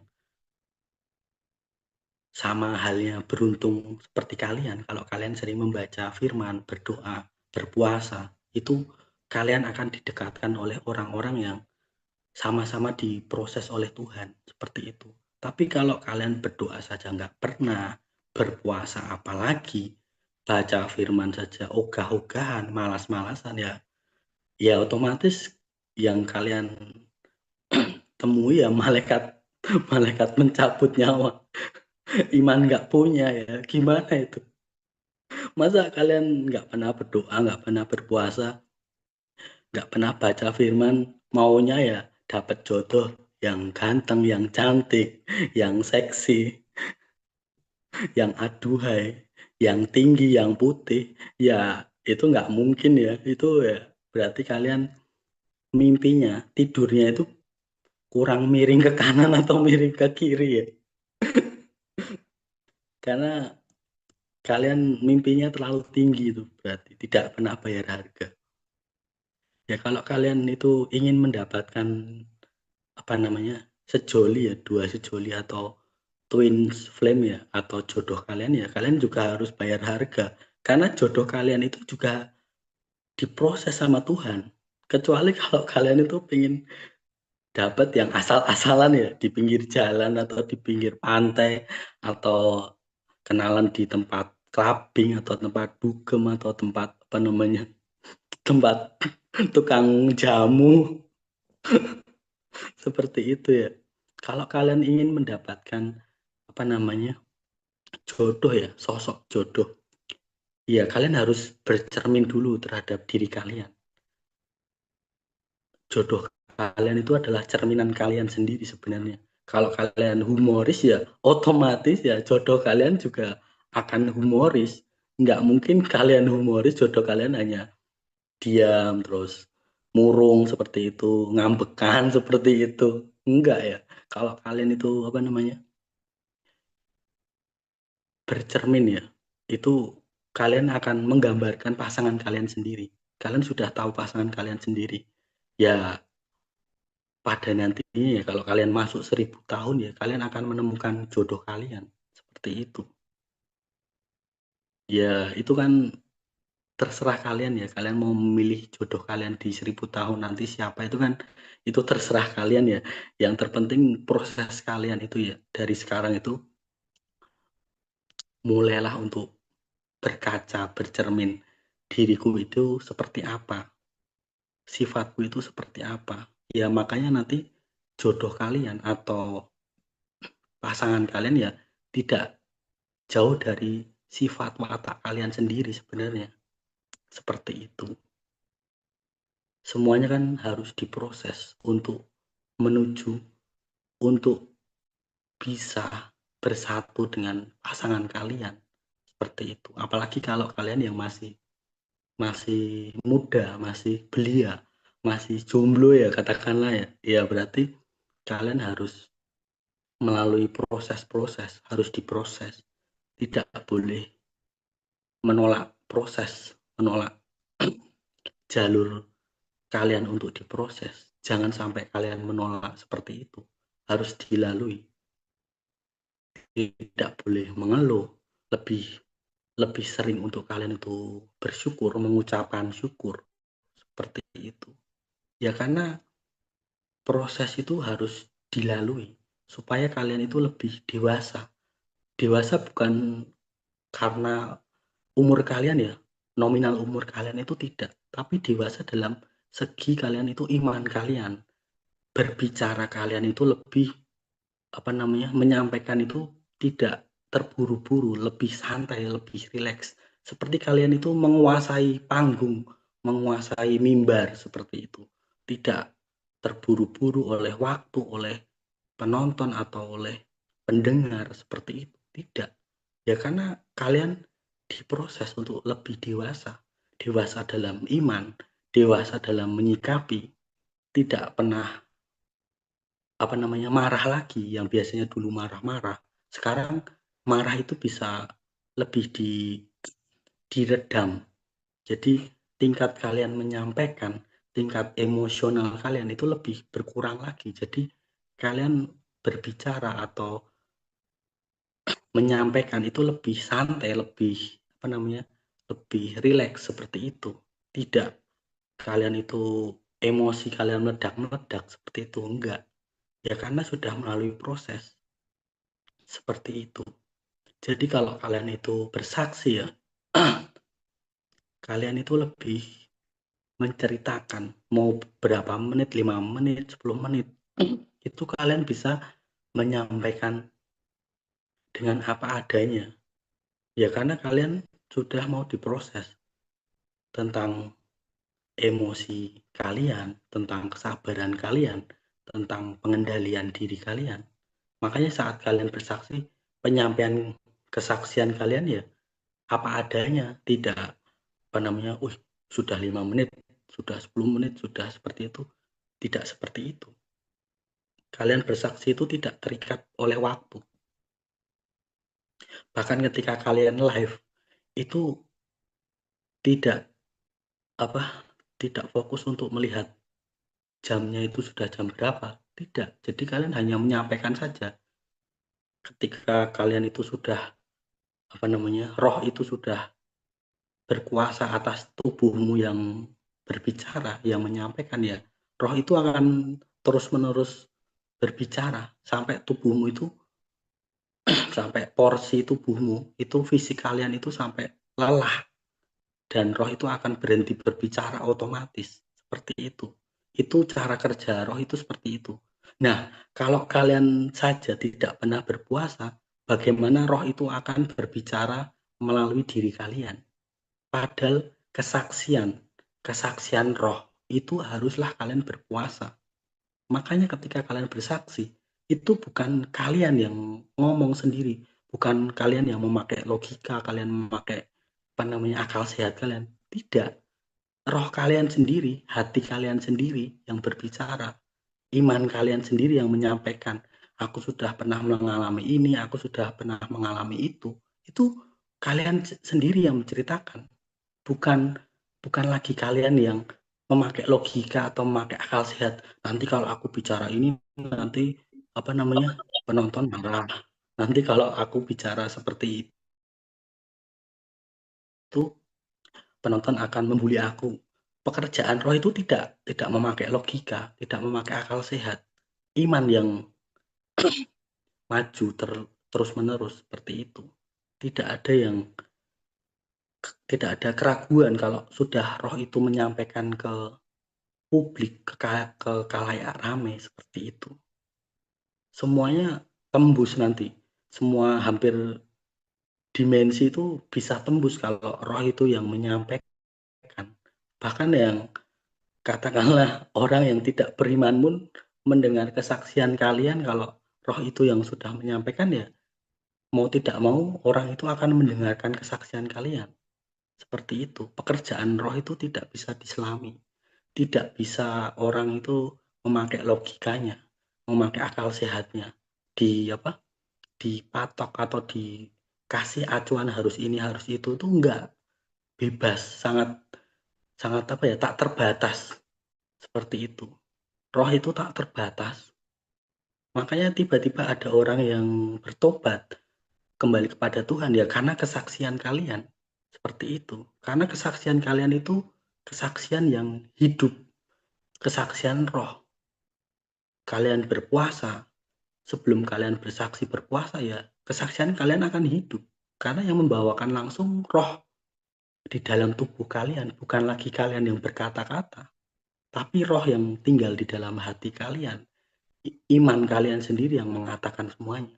Jadi kalian tidak akan khawatir, tidak akan berpikir apa yang harus aku sampaikan, bla bla bla, ini sudah nggak ada. Karena roh itu yang membukakan sendiri. Makanya banyak manusia yang takut kalau sampai bersaksi, tiba-tiba roh itu membukakan kelakuan di masa lalunya. Seperti itu.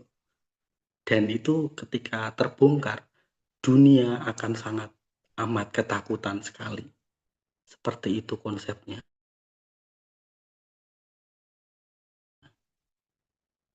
Jadi kembali lagi ke kalian ya, kalau kalian ingin bersaksi, ya terlebih dahulu ya dibersihkan dulu hati kalian. Seperti itu. Jadi sebelum bersaksi, ya kalian menyiapkan diri kalian, jangan bersaksi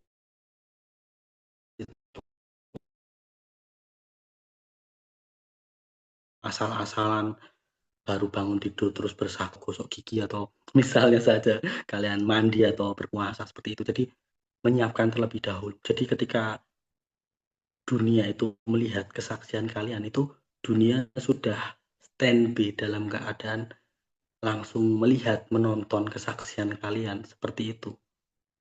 Itu yang kumaksud ya. Mungkin itu saja ya bisa aku sampaikan ya. Sudah waktunya sudah makan sangat lama ya. Aku memberi pesan ya. Itu saja ya. Mungkin ada tambahan dari mempelai atau Haleluya, tetap semangat ya Bapak Ibu, saudaraku yang diberkati Tuhan, sebab kita adalah anak-anak Tuhan. Shalom kepada roh Bapak Yahweh, Bapak Surgawi, Bapak Yeshua Hamashiach Elohim yang terhormat, yang terkasih, roh yang penuh belas kasihan dan berbalas kasih kepada umat manusia. Shalom kepada roh firman Tuhan, Tuhan Yesus Kristus, Alfa dan Omega, King of the Kings, yang penuh berbelas kasihan dan penuh cinta kasih kepada seluruh umat manusia, roh yang telah menebus kita dari segala dosa-dosa kita. Haleluya. Bapa di dalam anak, anak di dalam Bapa. Nah, Bapak Ibu Saudaraku yang diberkati Tuhan, inilah penglihatan saya 2 hari yang lalu, 3 hari yang lalu, saya sedang berperang di alam roh, sedang menghadapi naga-naga, ular-ular yang besar, Bapak Ibu.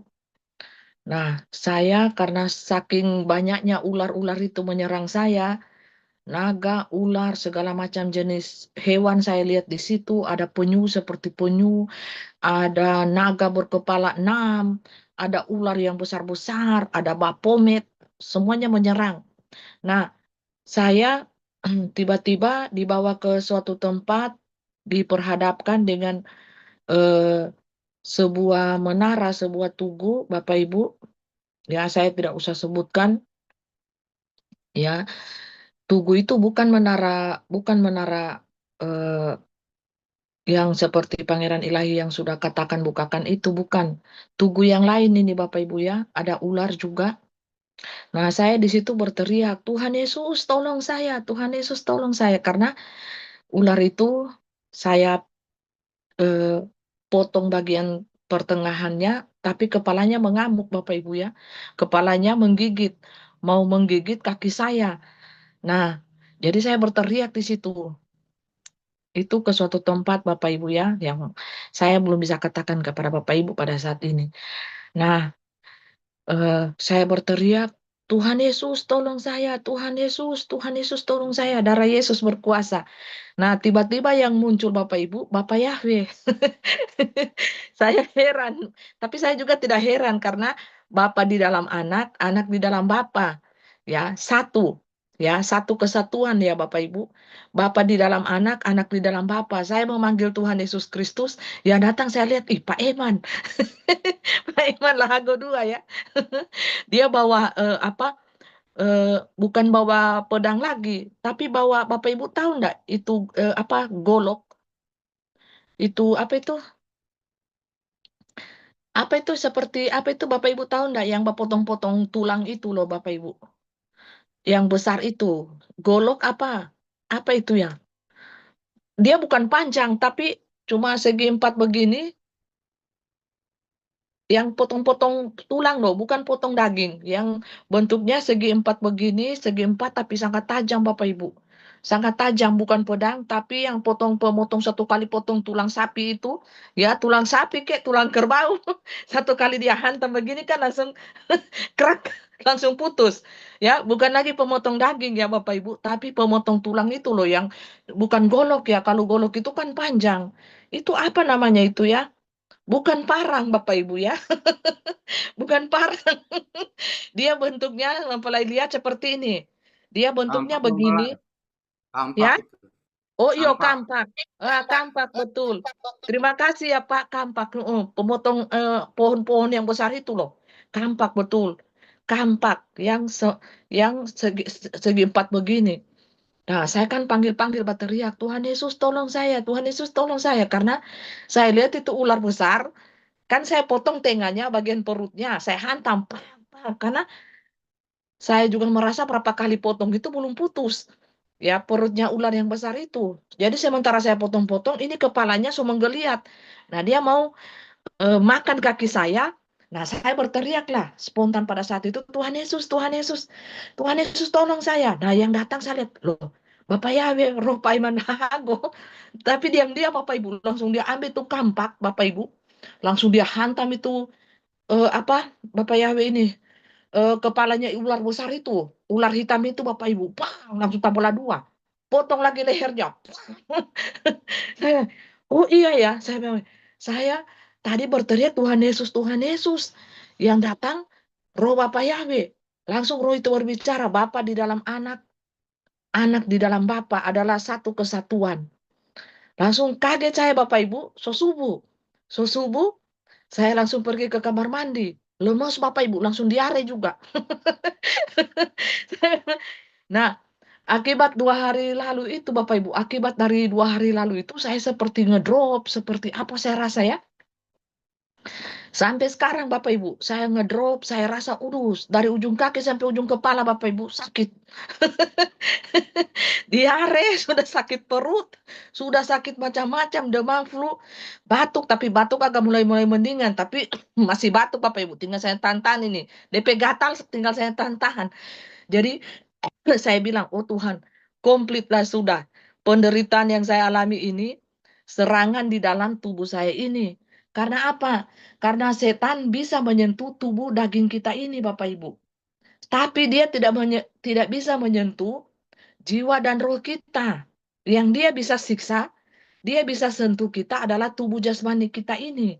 Bisa luka, bisa sakit, ya, semuanya dia bisa sentuh. Panca indera kita ini, mata, telinga. Dengan kita melihat dosa mereka di depan mata mata mereka, kita kan hati kita, roh kita ini kan tersiksa. Dan mereka ini kalau berbuat dosa ini, ular-ular ini baterek. So berbuat dosa baterek orang Bapak Ibu. Ditegur, bukannya bertobat semakin menjadi-jadi ya. Baterek orang bilang. Jadi kita orang-orang yang sudah dibenarkan Tuhan, yang telah dikuduskan Tuhan ini, kita merasa hidup kita tersiksa di dunia ini. Karena apa? Bukan kita tersiksa dengan dosa kita, tapi tersiksa dengan dosa yang mereka lakukan, Bapak Ibu. Akhirnya saya mengambil pola cuek saja. Ya, cuek saja supaya kita tidak terlalu tersiksa dengan apa yang kita lihat, dengan apa yang kita dengar. Ya, karena orang pada saat ini kan semakin hari semakin bebal, semakin hari semakin angkuh, semakin hari semakin buta mata roh mereka. Tapi mata jasmani mereka itu jernih loh Bapak Ibu, tidak buta. Tidak buta. Mereka lihat lawan jenis, yang seksi, yang cantik, oh tajam, yang ganteng, yang sispek tajam.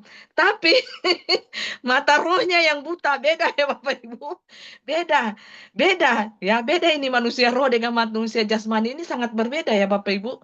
Jadi, eh, itulah eh, jenis-jenis manusia yang sudah terbagi pada saat ini. Manusia yang semakin hari semakin kudus, dan manusia yang semakin hari semakin kudisan, gatal-gatal.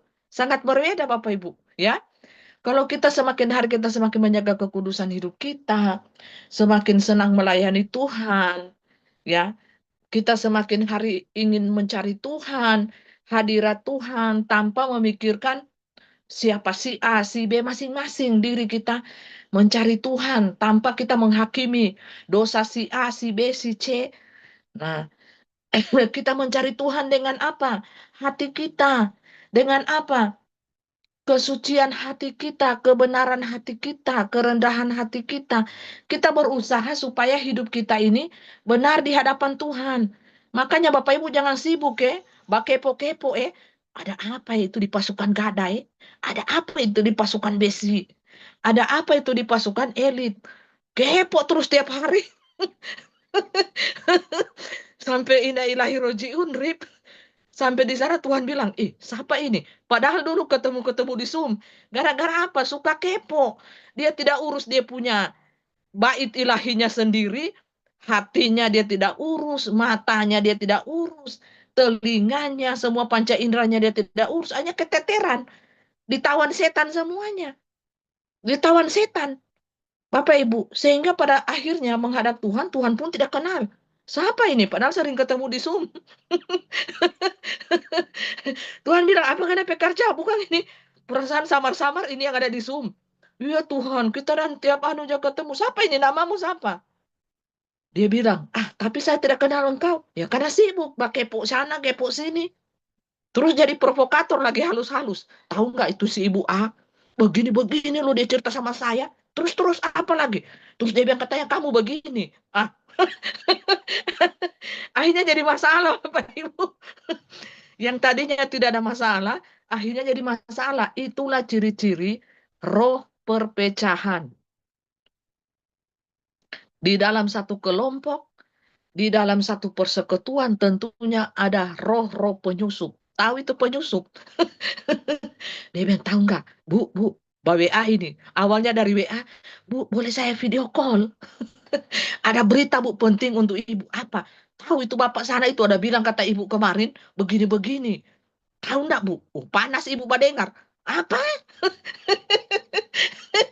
Apa? Mau suka dia? Mau suka dia? Mau suka dia kita fighting? Nah, dari kepanasan hati ini itu tanda melambangkan kita sudah tidak peka lagi. Organ-organ vital kita, organ-organ intim kita ini, vital ya, mata, hidung, mulut, telinga, semuanya hati sudah tidak terkontrol lagi karena sudah ditawan, saudara. Hati-hati, hati-hati di situ. Dan otomatis secara tidak sengaja ataupun sengaja, insaf ataupun tidak insaf, kita menjauhkan diri dari persekutuan kita, dari perkumpulan perhimpunan kita. Karena apa? Kita merasa kita yang paling benar. Itu di belakang kita sudah digosip-gosip. Dorang gosip-gosip di belakang saya ini. Syukur ibu bongkar ya. Itu ibu terima telepon. Syukur ibu bongkar saya dan saya tahu sekarang. Kurang ajar memang dorang ya. Bicara-bicara saya di belakang saya. Tanda kepekaan telinga kita.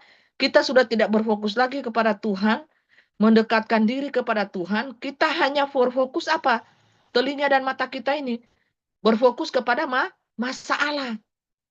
Kita mempertahankan apa? Nama kita, ego kita, kredibilitas kita. Ya, itu namanya tanda-tanda kita sudah jatuh dalam dosa kesombongan, saudara. Aku sudah tersinggung loh. hatiku sudah porak-poranda.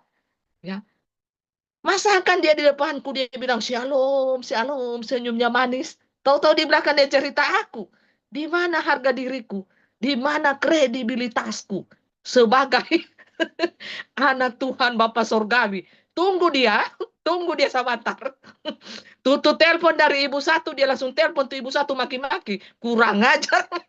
Akhirnya mulut lagi tidak terkendali. Setan pakai semuanya, tinggal tunggu saja kejatuhannya Bapak Ibu. Ya, ingat pelayanan manusia roh kalau masih memakai ego, kesombongan, harga diri, mempertahankan kredibilitas diri, egois, sombong, angkuh, ditambah matre lagi, cilaka. Tinggal tunggu jatuh. Tinggal tunggu jatuhnya kapan. Jatuhnya kapan, terus susahnya bangun, susahnya bangkit Bapak Ibu. Kalau kita jatuh dalam beberapa sifat ini yang dimiliki oleh setan iblis ini. Coba kalau kita Bapak Ibu, kita memiliki kerendahan hati, ketulusan hati, mau mencari hadirat Tuhan, menyanyi puji-pujian, jangan lupa, siapakah aku ini, Tuhan, jadi biji matamu. Dengan apa akan ku balas Tuhan selain puji dan sembah Kau? Siapakah aku ini Tuhan di hadapan matamu? Siapakah aku ini Tuhan menjadi kesayanganmu? Siapakah aku ini Tuhan menjadi biji matamu? Aku hanya manusia berdosa dan hina yang Engkau layakan. Oh Tuhan, pakailah aku di sepanjang hidupku. Nah, seperti itu Bapak Ibu yang dicari oleh Tuhan Bapa Sorgawi. Siapakah aku ini Tuhan?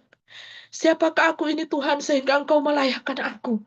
Memakai aku di tengah-tengah dunia ini menjadi biji matamu. Siapakah aku ini Tuhan? Lembutkan hatiku ketika aku dicaci maki. Lembutkan hatiku ketika aku dihina, ketika aku diusir, ketika aku tak dihargai, ketika aku dibunuh, dianiaya. Tuhan lembutkan hatiku untuk bisa mengampuni mereka ya Bapak. Karena apa? Karena mereka tidak tahu apa yang mereka perbuat. Mereka tidak tahu kalau itu kejahatan. Mereka tidak tahu kalau itu dosa. Tuhan, berikanlah aku belas kasihan-Mu, berikanlah aku kemampuan-kemampuan untuk bertahan supaya aku bisa dapat mengampuni mereka yang senantiasa menyakiti aku dengan kata-kata mereka, dengan sikap mereka, dengan perbuatan mereka, bahkan pembunuhan yang mereka lakukan, aniaya-aniaya yang mereka lakukan terhadap diriku. Nah, itu artinya lepaskanlah pengampunan 70 kali 7 kali 7. Tidak mungkin kita Bapak Ibu bisa melakukan Bapak Ibu pengampunan 70 kali 7 ketika hati kita dalam keadaan yang keras. Mustahil Bapak Ibu. Bapak Ibu mau jungkir balik sekalipun, Bapak Ibu, tidak akan bisa tanpa bantuan dan kuasa Tuhan. Sang ilahi itu untuk melembutkan hati kita yang keras. Keegoisan kita manusia yang menjadi-jadi ini Bapak Ibu. Kita kan manusia, setiap manusia ada punya ego. Untuk membela harga diri kita, membela nama kita, dan membela segala sesuatu apa yang ada di dalam diri kita. Kita semuanya ada kan? Punya kan Bapak Ibu? Bapak Ibu kan merasakan kalau orang maki-maki Bapak Ibu, orang hina-hina, orang fitnah, pastilah ego Bapak Ibu itu akan muncul loh. Rasa-rasanya, kita mau ulet Pak dia. Kita mau cabut DP gigi bagian depan nih. Kasih rontok minimal 3. 3 DP gigi rontok. Baru kita puas. Kita pe darah ini, darah anak muda coy. Walaupun kita pe rambut seuban, tapi kita pe darah ini, darah muda sayang. Ya, seperti itulah ego manusia. Kalau belum rontok DP gigi 3 bagian depan, jangan bilang kita. Ungke kita pe nama ungke. Kita pe harga diri ini, so pica-pica orang bekeng so hancur-hancur kita pe nama di luar orang bekeng so tidak ada lagi ungke pe harga diri sekarang so tidak ada dengan Mina pe harga diri so tidak ada. Tunggu dorang lewat depan rumah, minimal 1 hari ini 3 dorang pe gigi jatuh, 2 hari lewat 5 dorang pe gigi jatuh. Dorang belum tahu kalau ini siapa, dorang berhadapan dengan siapa. Itu Bapak Ibu ego. Ego diri manusia ini luar biasa Bapak Ibu. Untuk membela harga diri, kredibilitas dirinya, dan nama baiknya. Apalagi sudah tercoreng-coreng. Apalagi, nyawanya sudah angka-angka dianiaya. Tunggu, dorang belum lihat. Dorang belum tahu kita siapa Dorang belum tahu kita. Belum tahu nggak nih. Siapa kita tunggu, kita mau kasih lihat dulu kita pediri ngoni. Lewat ngoni satu-satu di depan rumah. Habis ngoni. Kalau tidak hilang ngoni pe rambut, gigi hilang. Kalau tidak, enter ngoni pe nyawa hilang. Ngoni belum tahu siapa kita. Itu manusia Bapak Ibu, wajar. Dia hanya membela egonya, ego dirinya. Tapi kita, manusia-manusia roh, tidak seperti itu Bapak Ibu. Ya, manusia-manusia roh tidak seperti itu. Ada belas kasihan Tuhan, ada pengampunan Tuhan di hati kita Bapak Ibu ya. Itu yang kita minta, berbeda dengan manusia-manusia darah dan daging yang dipenuhi dengan egois diri, ego diri Bapak Ibu. Ya. Tuhan pun punya ego Saudara. Jangan sentuh egonya Tuhan. Bahaya Saudara, bisa hilang satu bumi. Kalau egonya Tuhan tersentuh, Saudara permainkan hukum-hukum kudusnya. Saudara permainkan balas kasihannya. Saudara permainkan pengampunannya, habislah Saudara. Dunia Saudara langsung diartikan kiamat. Kiamat apa? Lokal. Ya, Saudara tidak mau bertobat, pindah alam Saudara. Itu urusan Saudara. Jadi bertobat Saudara ya, jangan bermain-main dengan hukum cinta kasihnya Tuhan, belas kasihan Tuhan. Tuhan itu punya itu semuanya, tapi di balik itu semuanya ada murkanya, ada penghakimannya. Seperti itu Saudara. Jadi kita ini bersyukur. Pasukan 77 yang setia, yang tulus, yang setulus hati mencintai Tuhan. Ya, saya tidak tahu dengan yang masih bengkok-bengkok di sini saya tidak tahu. Saya cuma berseru kepada yang tulus hati. Saya tidak tahu yang bengkok-bengkok, yang ular-ular sadiki, saya belum tahu. Saya tidak hitungkan itu. Saya hitung yang tulus-tulus hati. Semakin Anda mencintai Tuhan dengan ketulusan hati Anda, dengan kebersihan hati Anda, dengan hati yang lurus, yang murni, Bapak Ibu, Anda semakin bercahaya, bersinar-sinar di tengah-tengah dunia ini. Karena kita anak-anak Tuhan, kita pewaris ahli-ahli kerajaan surga, maka rahasia Tuhan Yesus Kristus firman yang hidup, Bapa Sorgawi, Bapa Yahweh Yeshua HaMashiach Elohim itu terbuka bagi kita anak-anaknya. Rahasia itu tidak terbuka bagi hamba-hamba dunia yang statusnya sebagai hamba. Rahasia ilahi itu hanya terbuka bagi anak-anak ilahi. anak-anak Tuhan Yesus Kristus, seperti yang Bapak Yahweh sampaikan tadi. Kepada hamba tidak terbuka, saudara. Statusnya kepada hamba tidak. Tapi hanya kepada anak-anak Tuhan Yesus Kristus yang sungguh-sungguh mengasihi Tuhan, yang menjadi pelaku-pelaku firman Tuhan, itu terbuka rahasia dan kebenaran itu bagi kita semuanya. Makanya kita bersyukur, saudara. Ya, ada bersyukur tidak Bapak Ibu yang di pasukan 77 ini? Ya, bersyukur ya Bapak Ibu ya. Larut malam ya. Terima kasih, Tuhan Yesus memberkati. Shalom Elohim, shalom, shalom.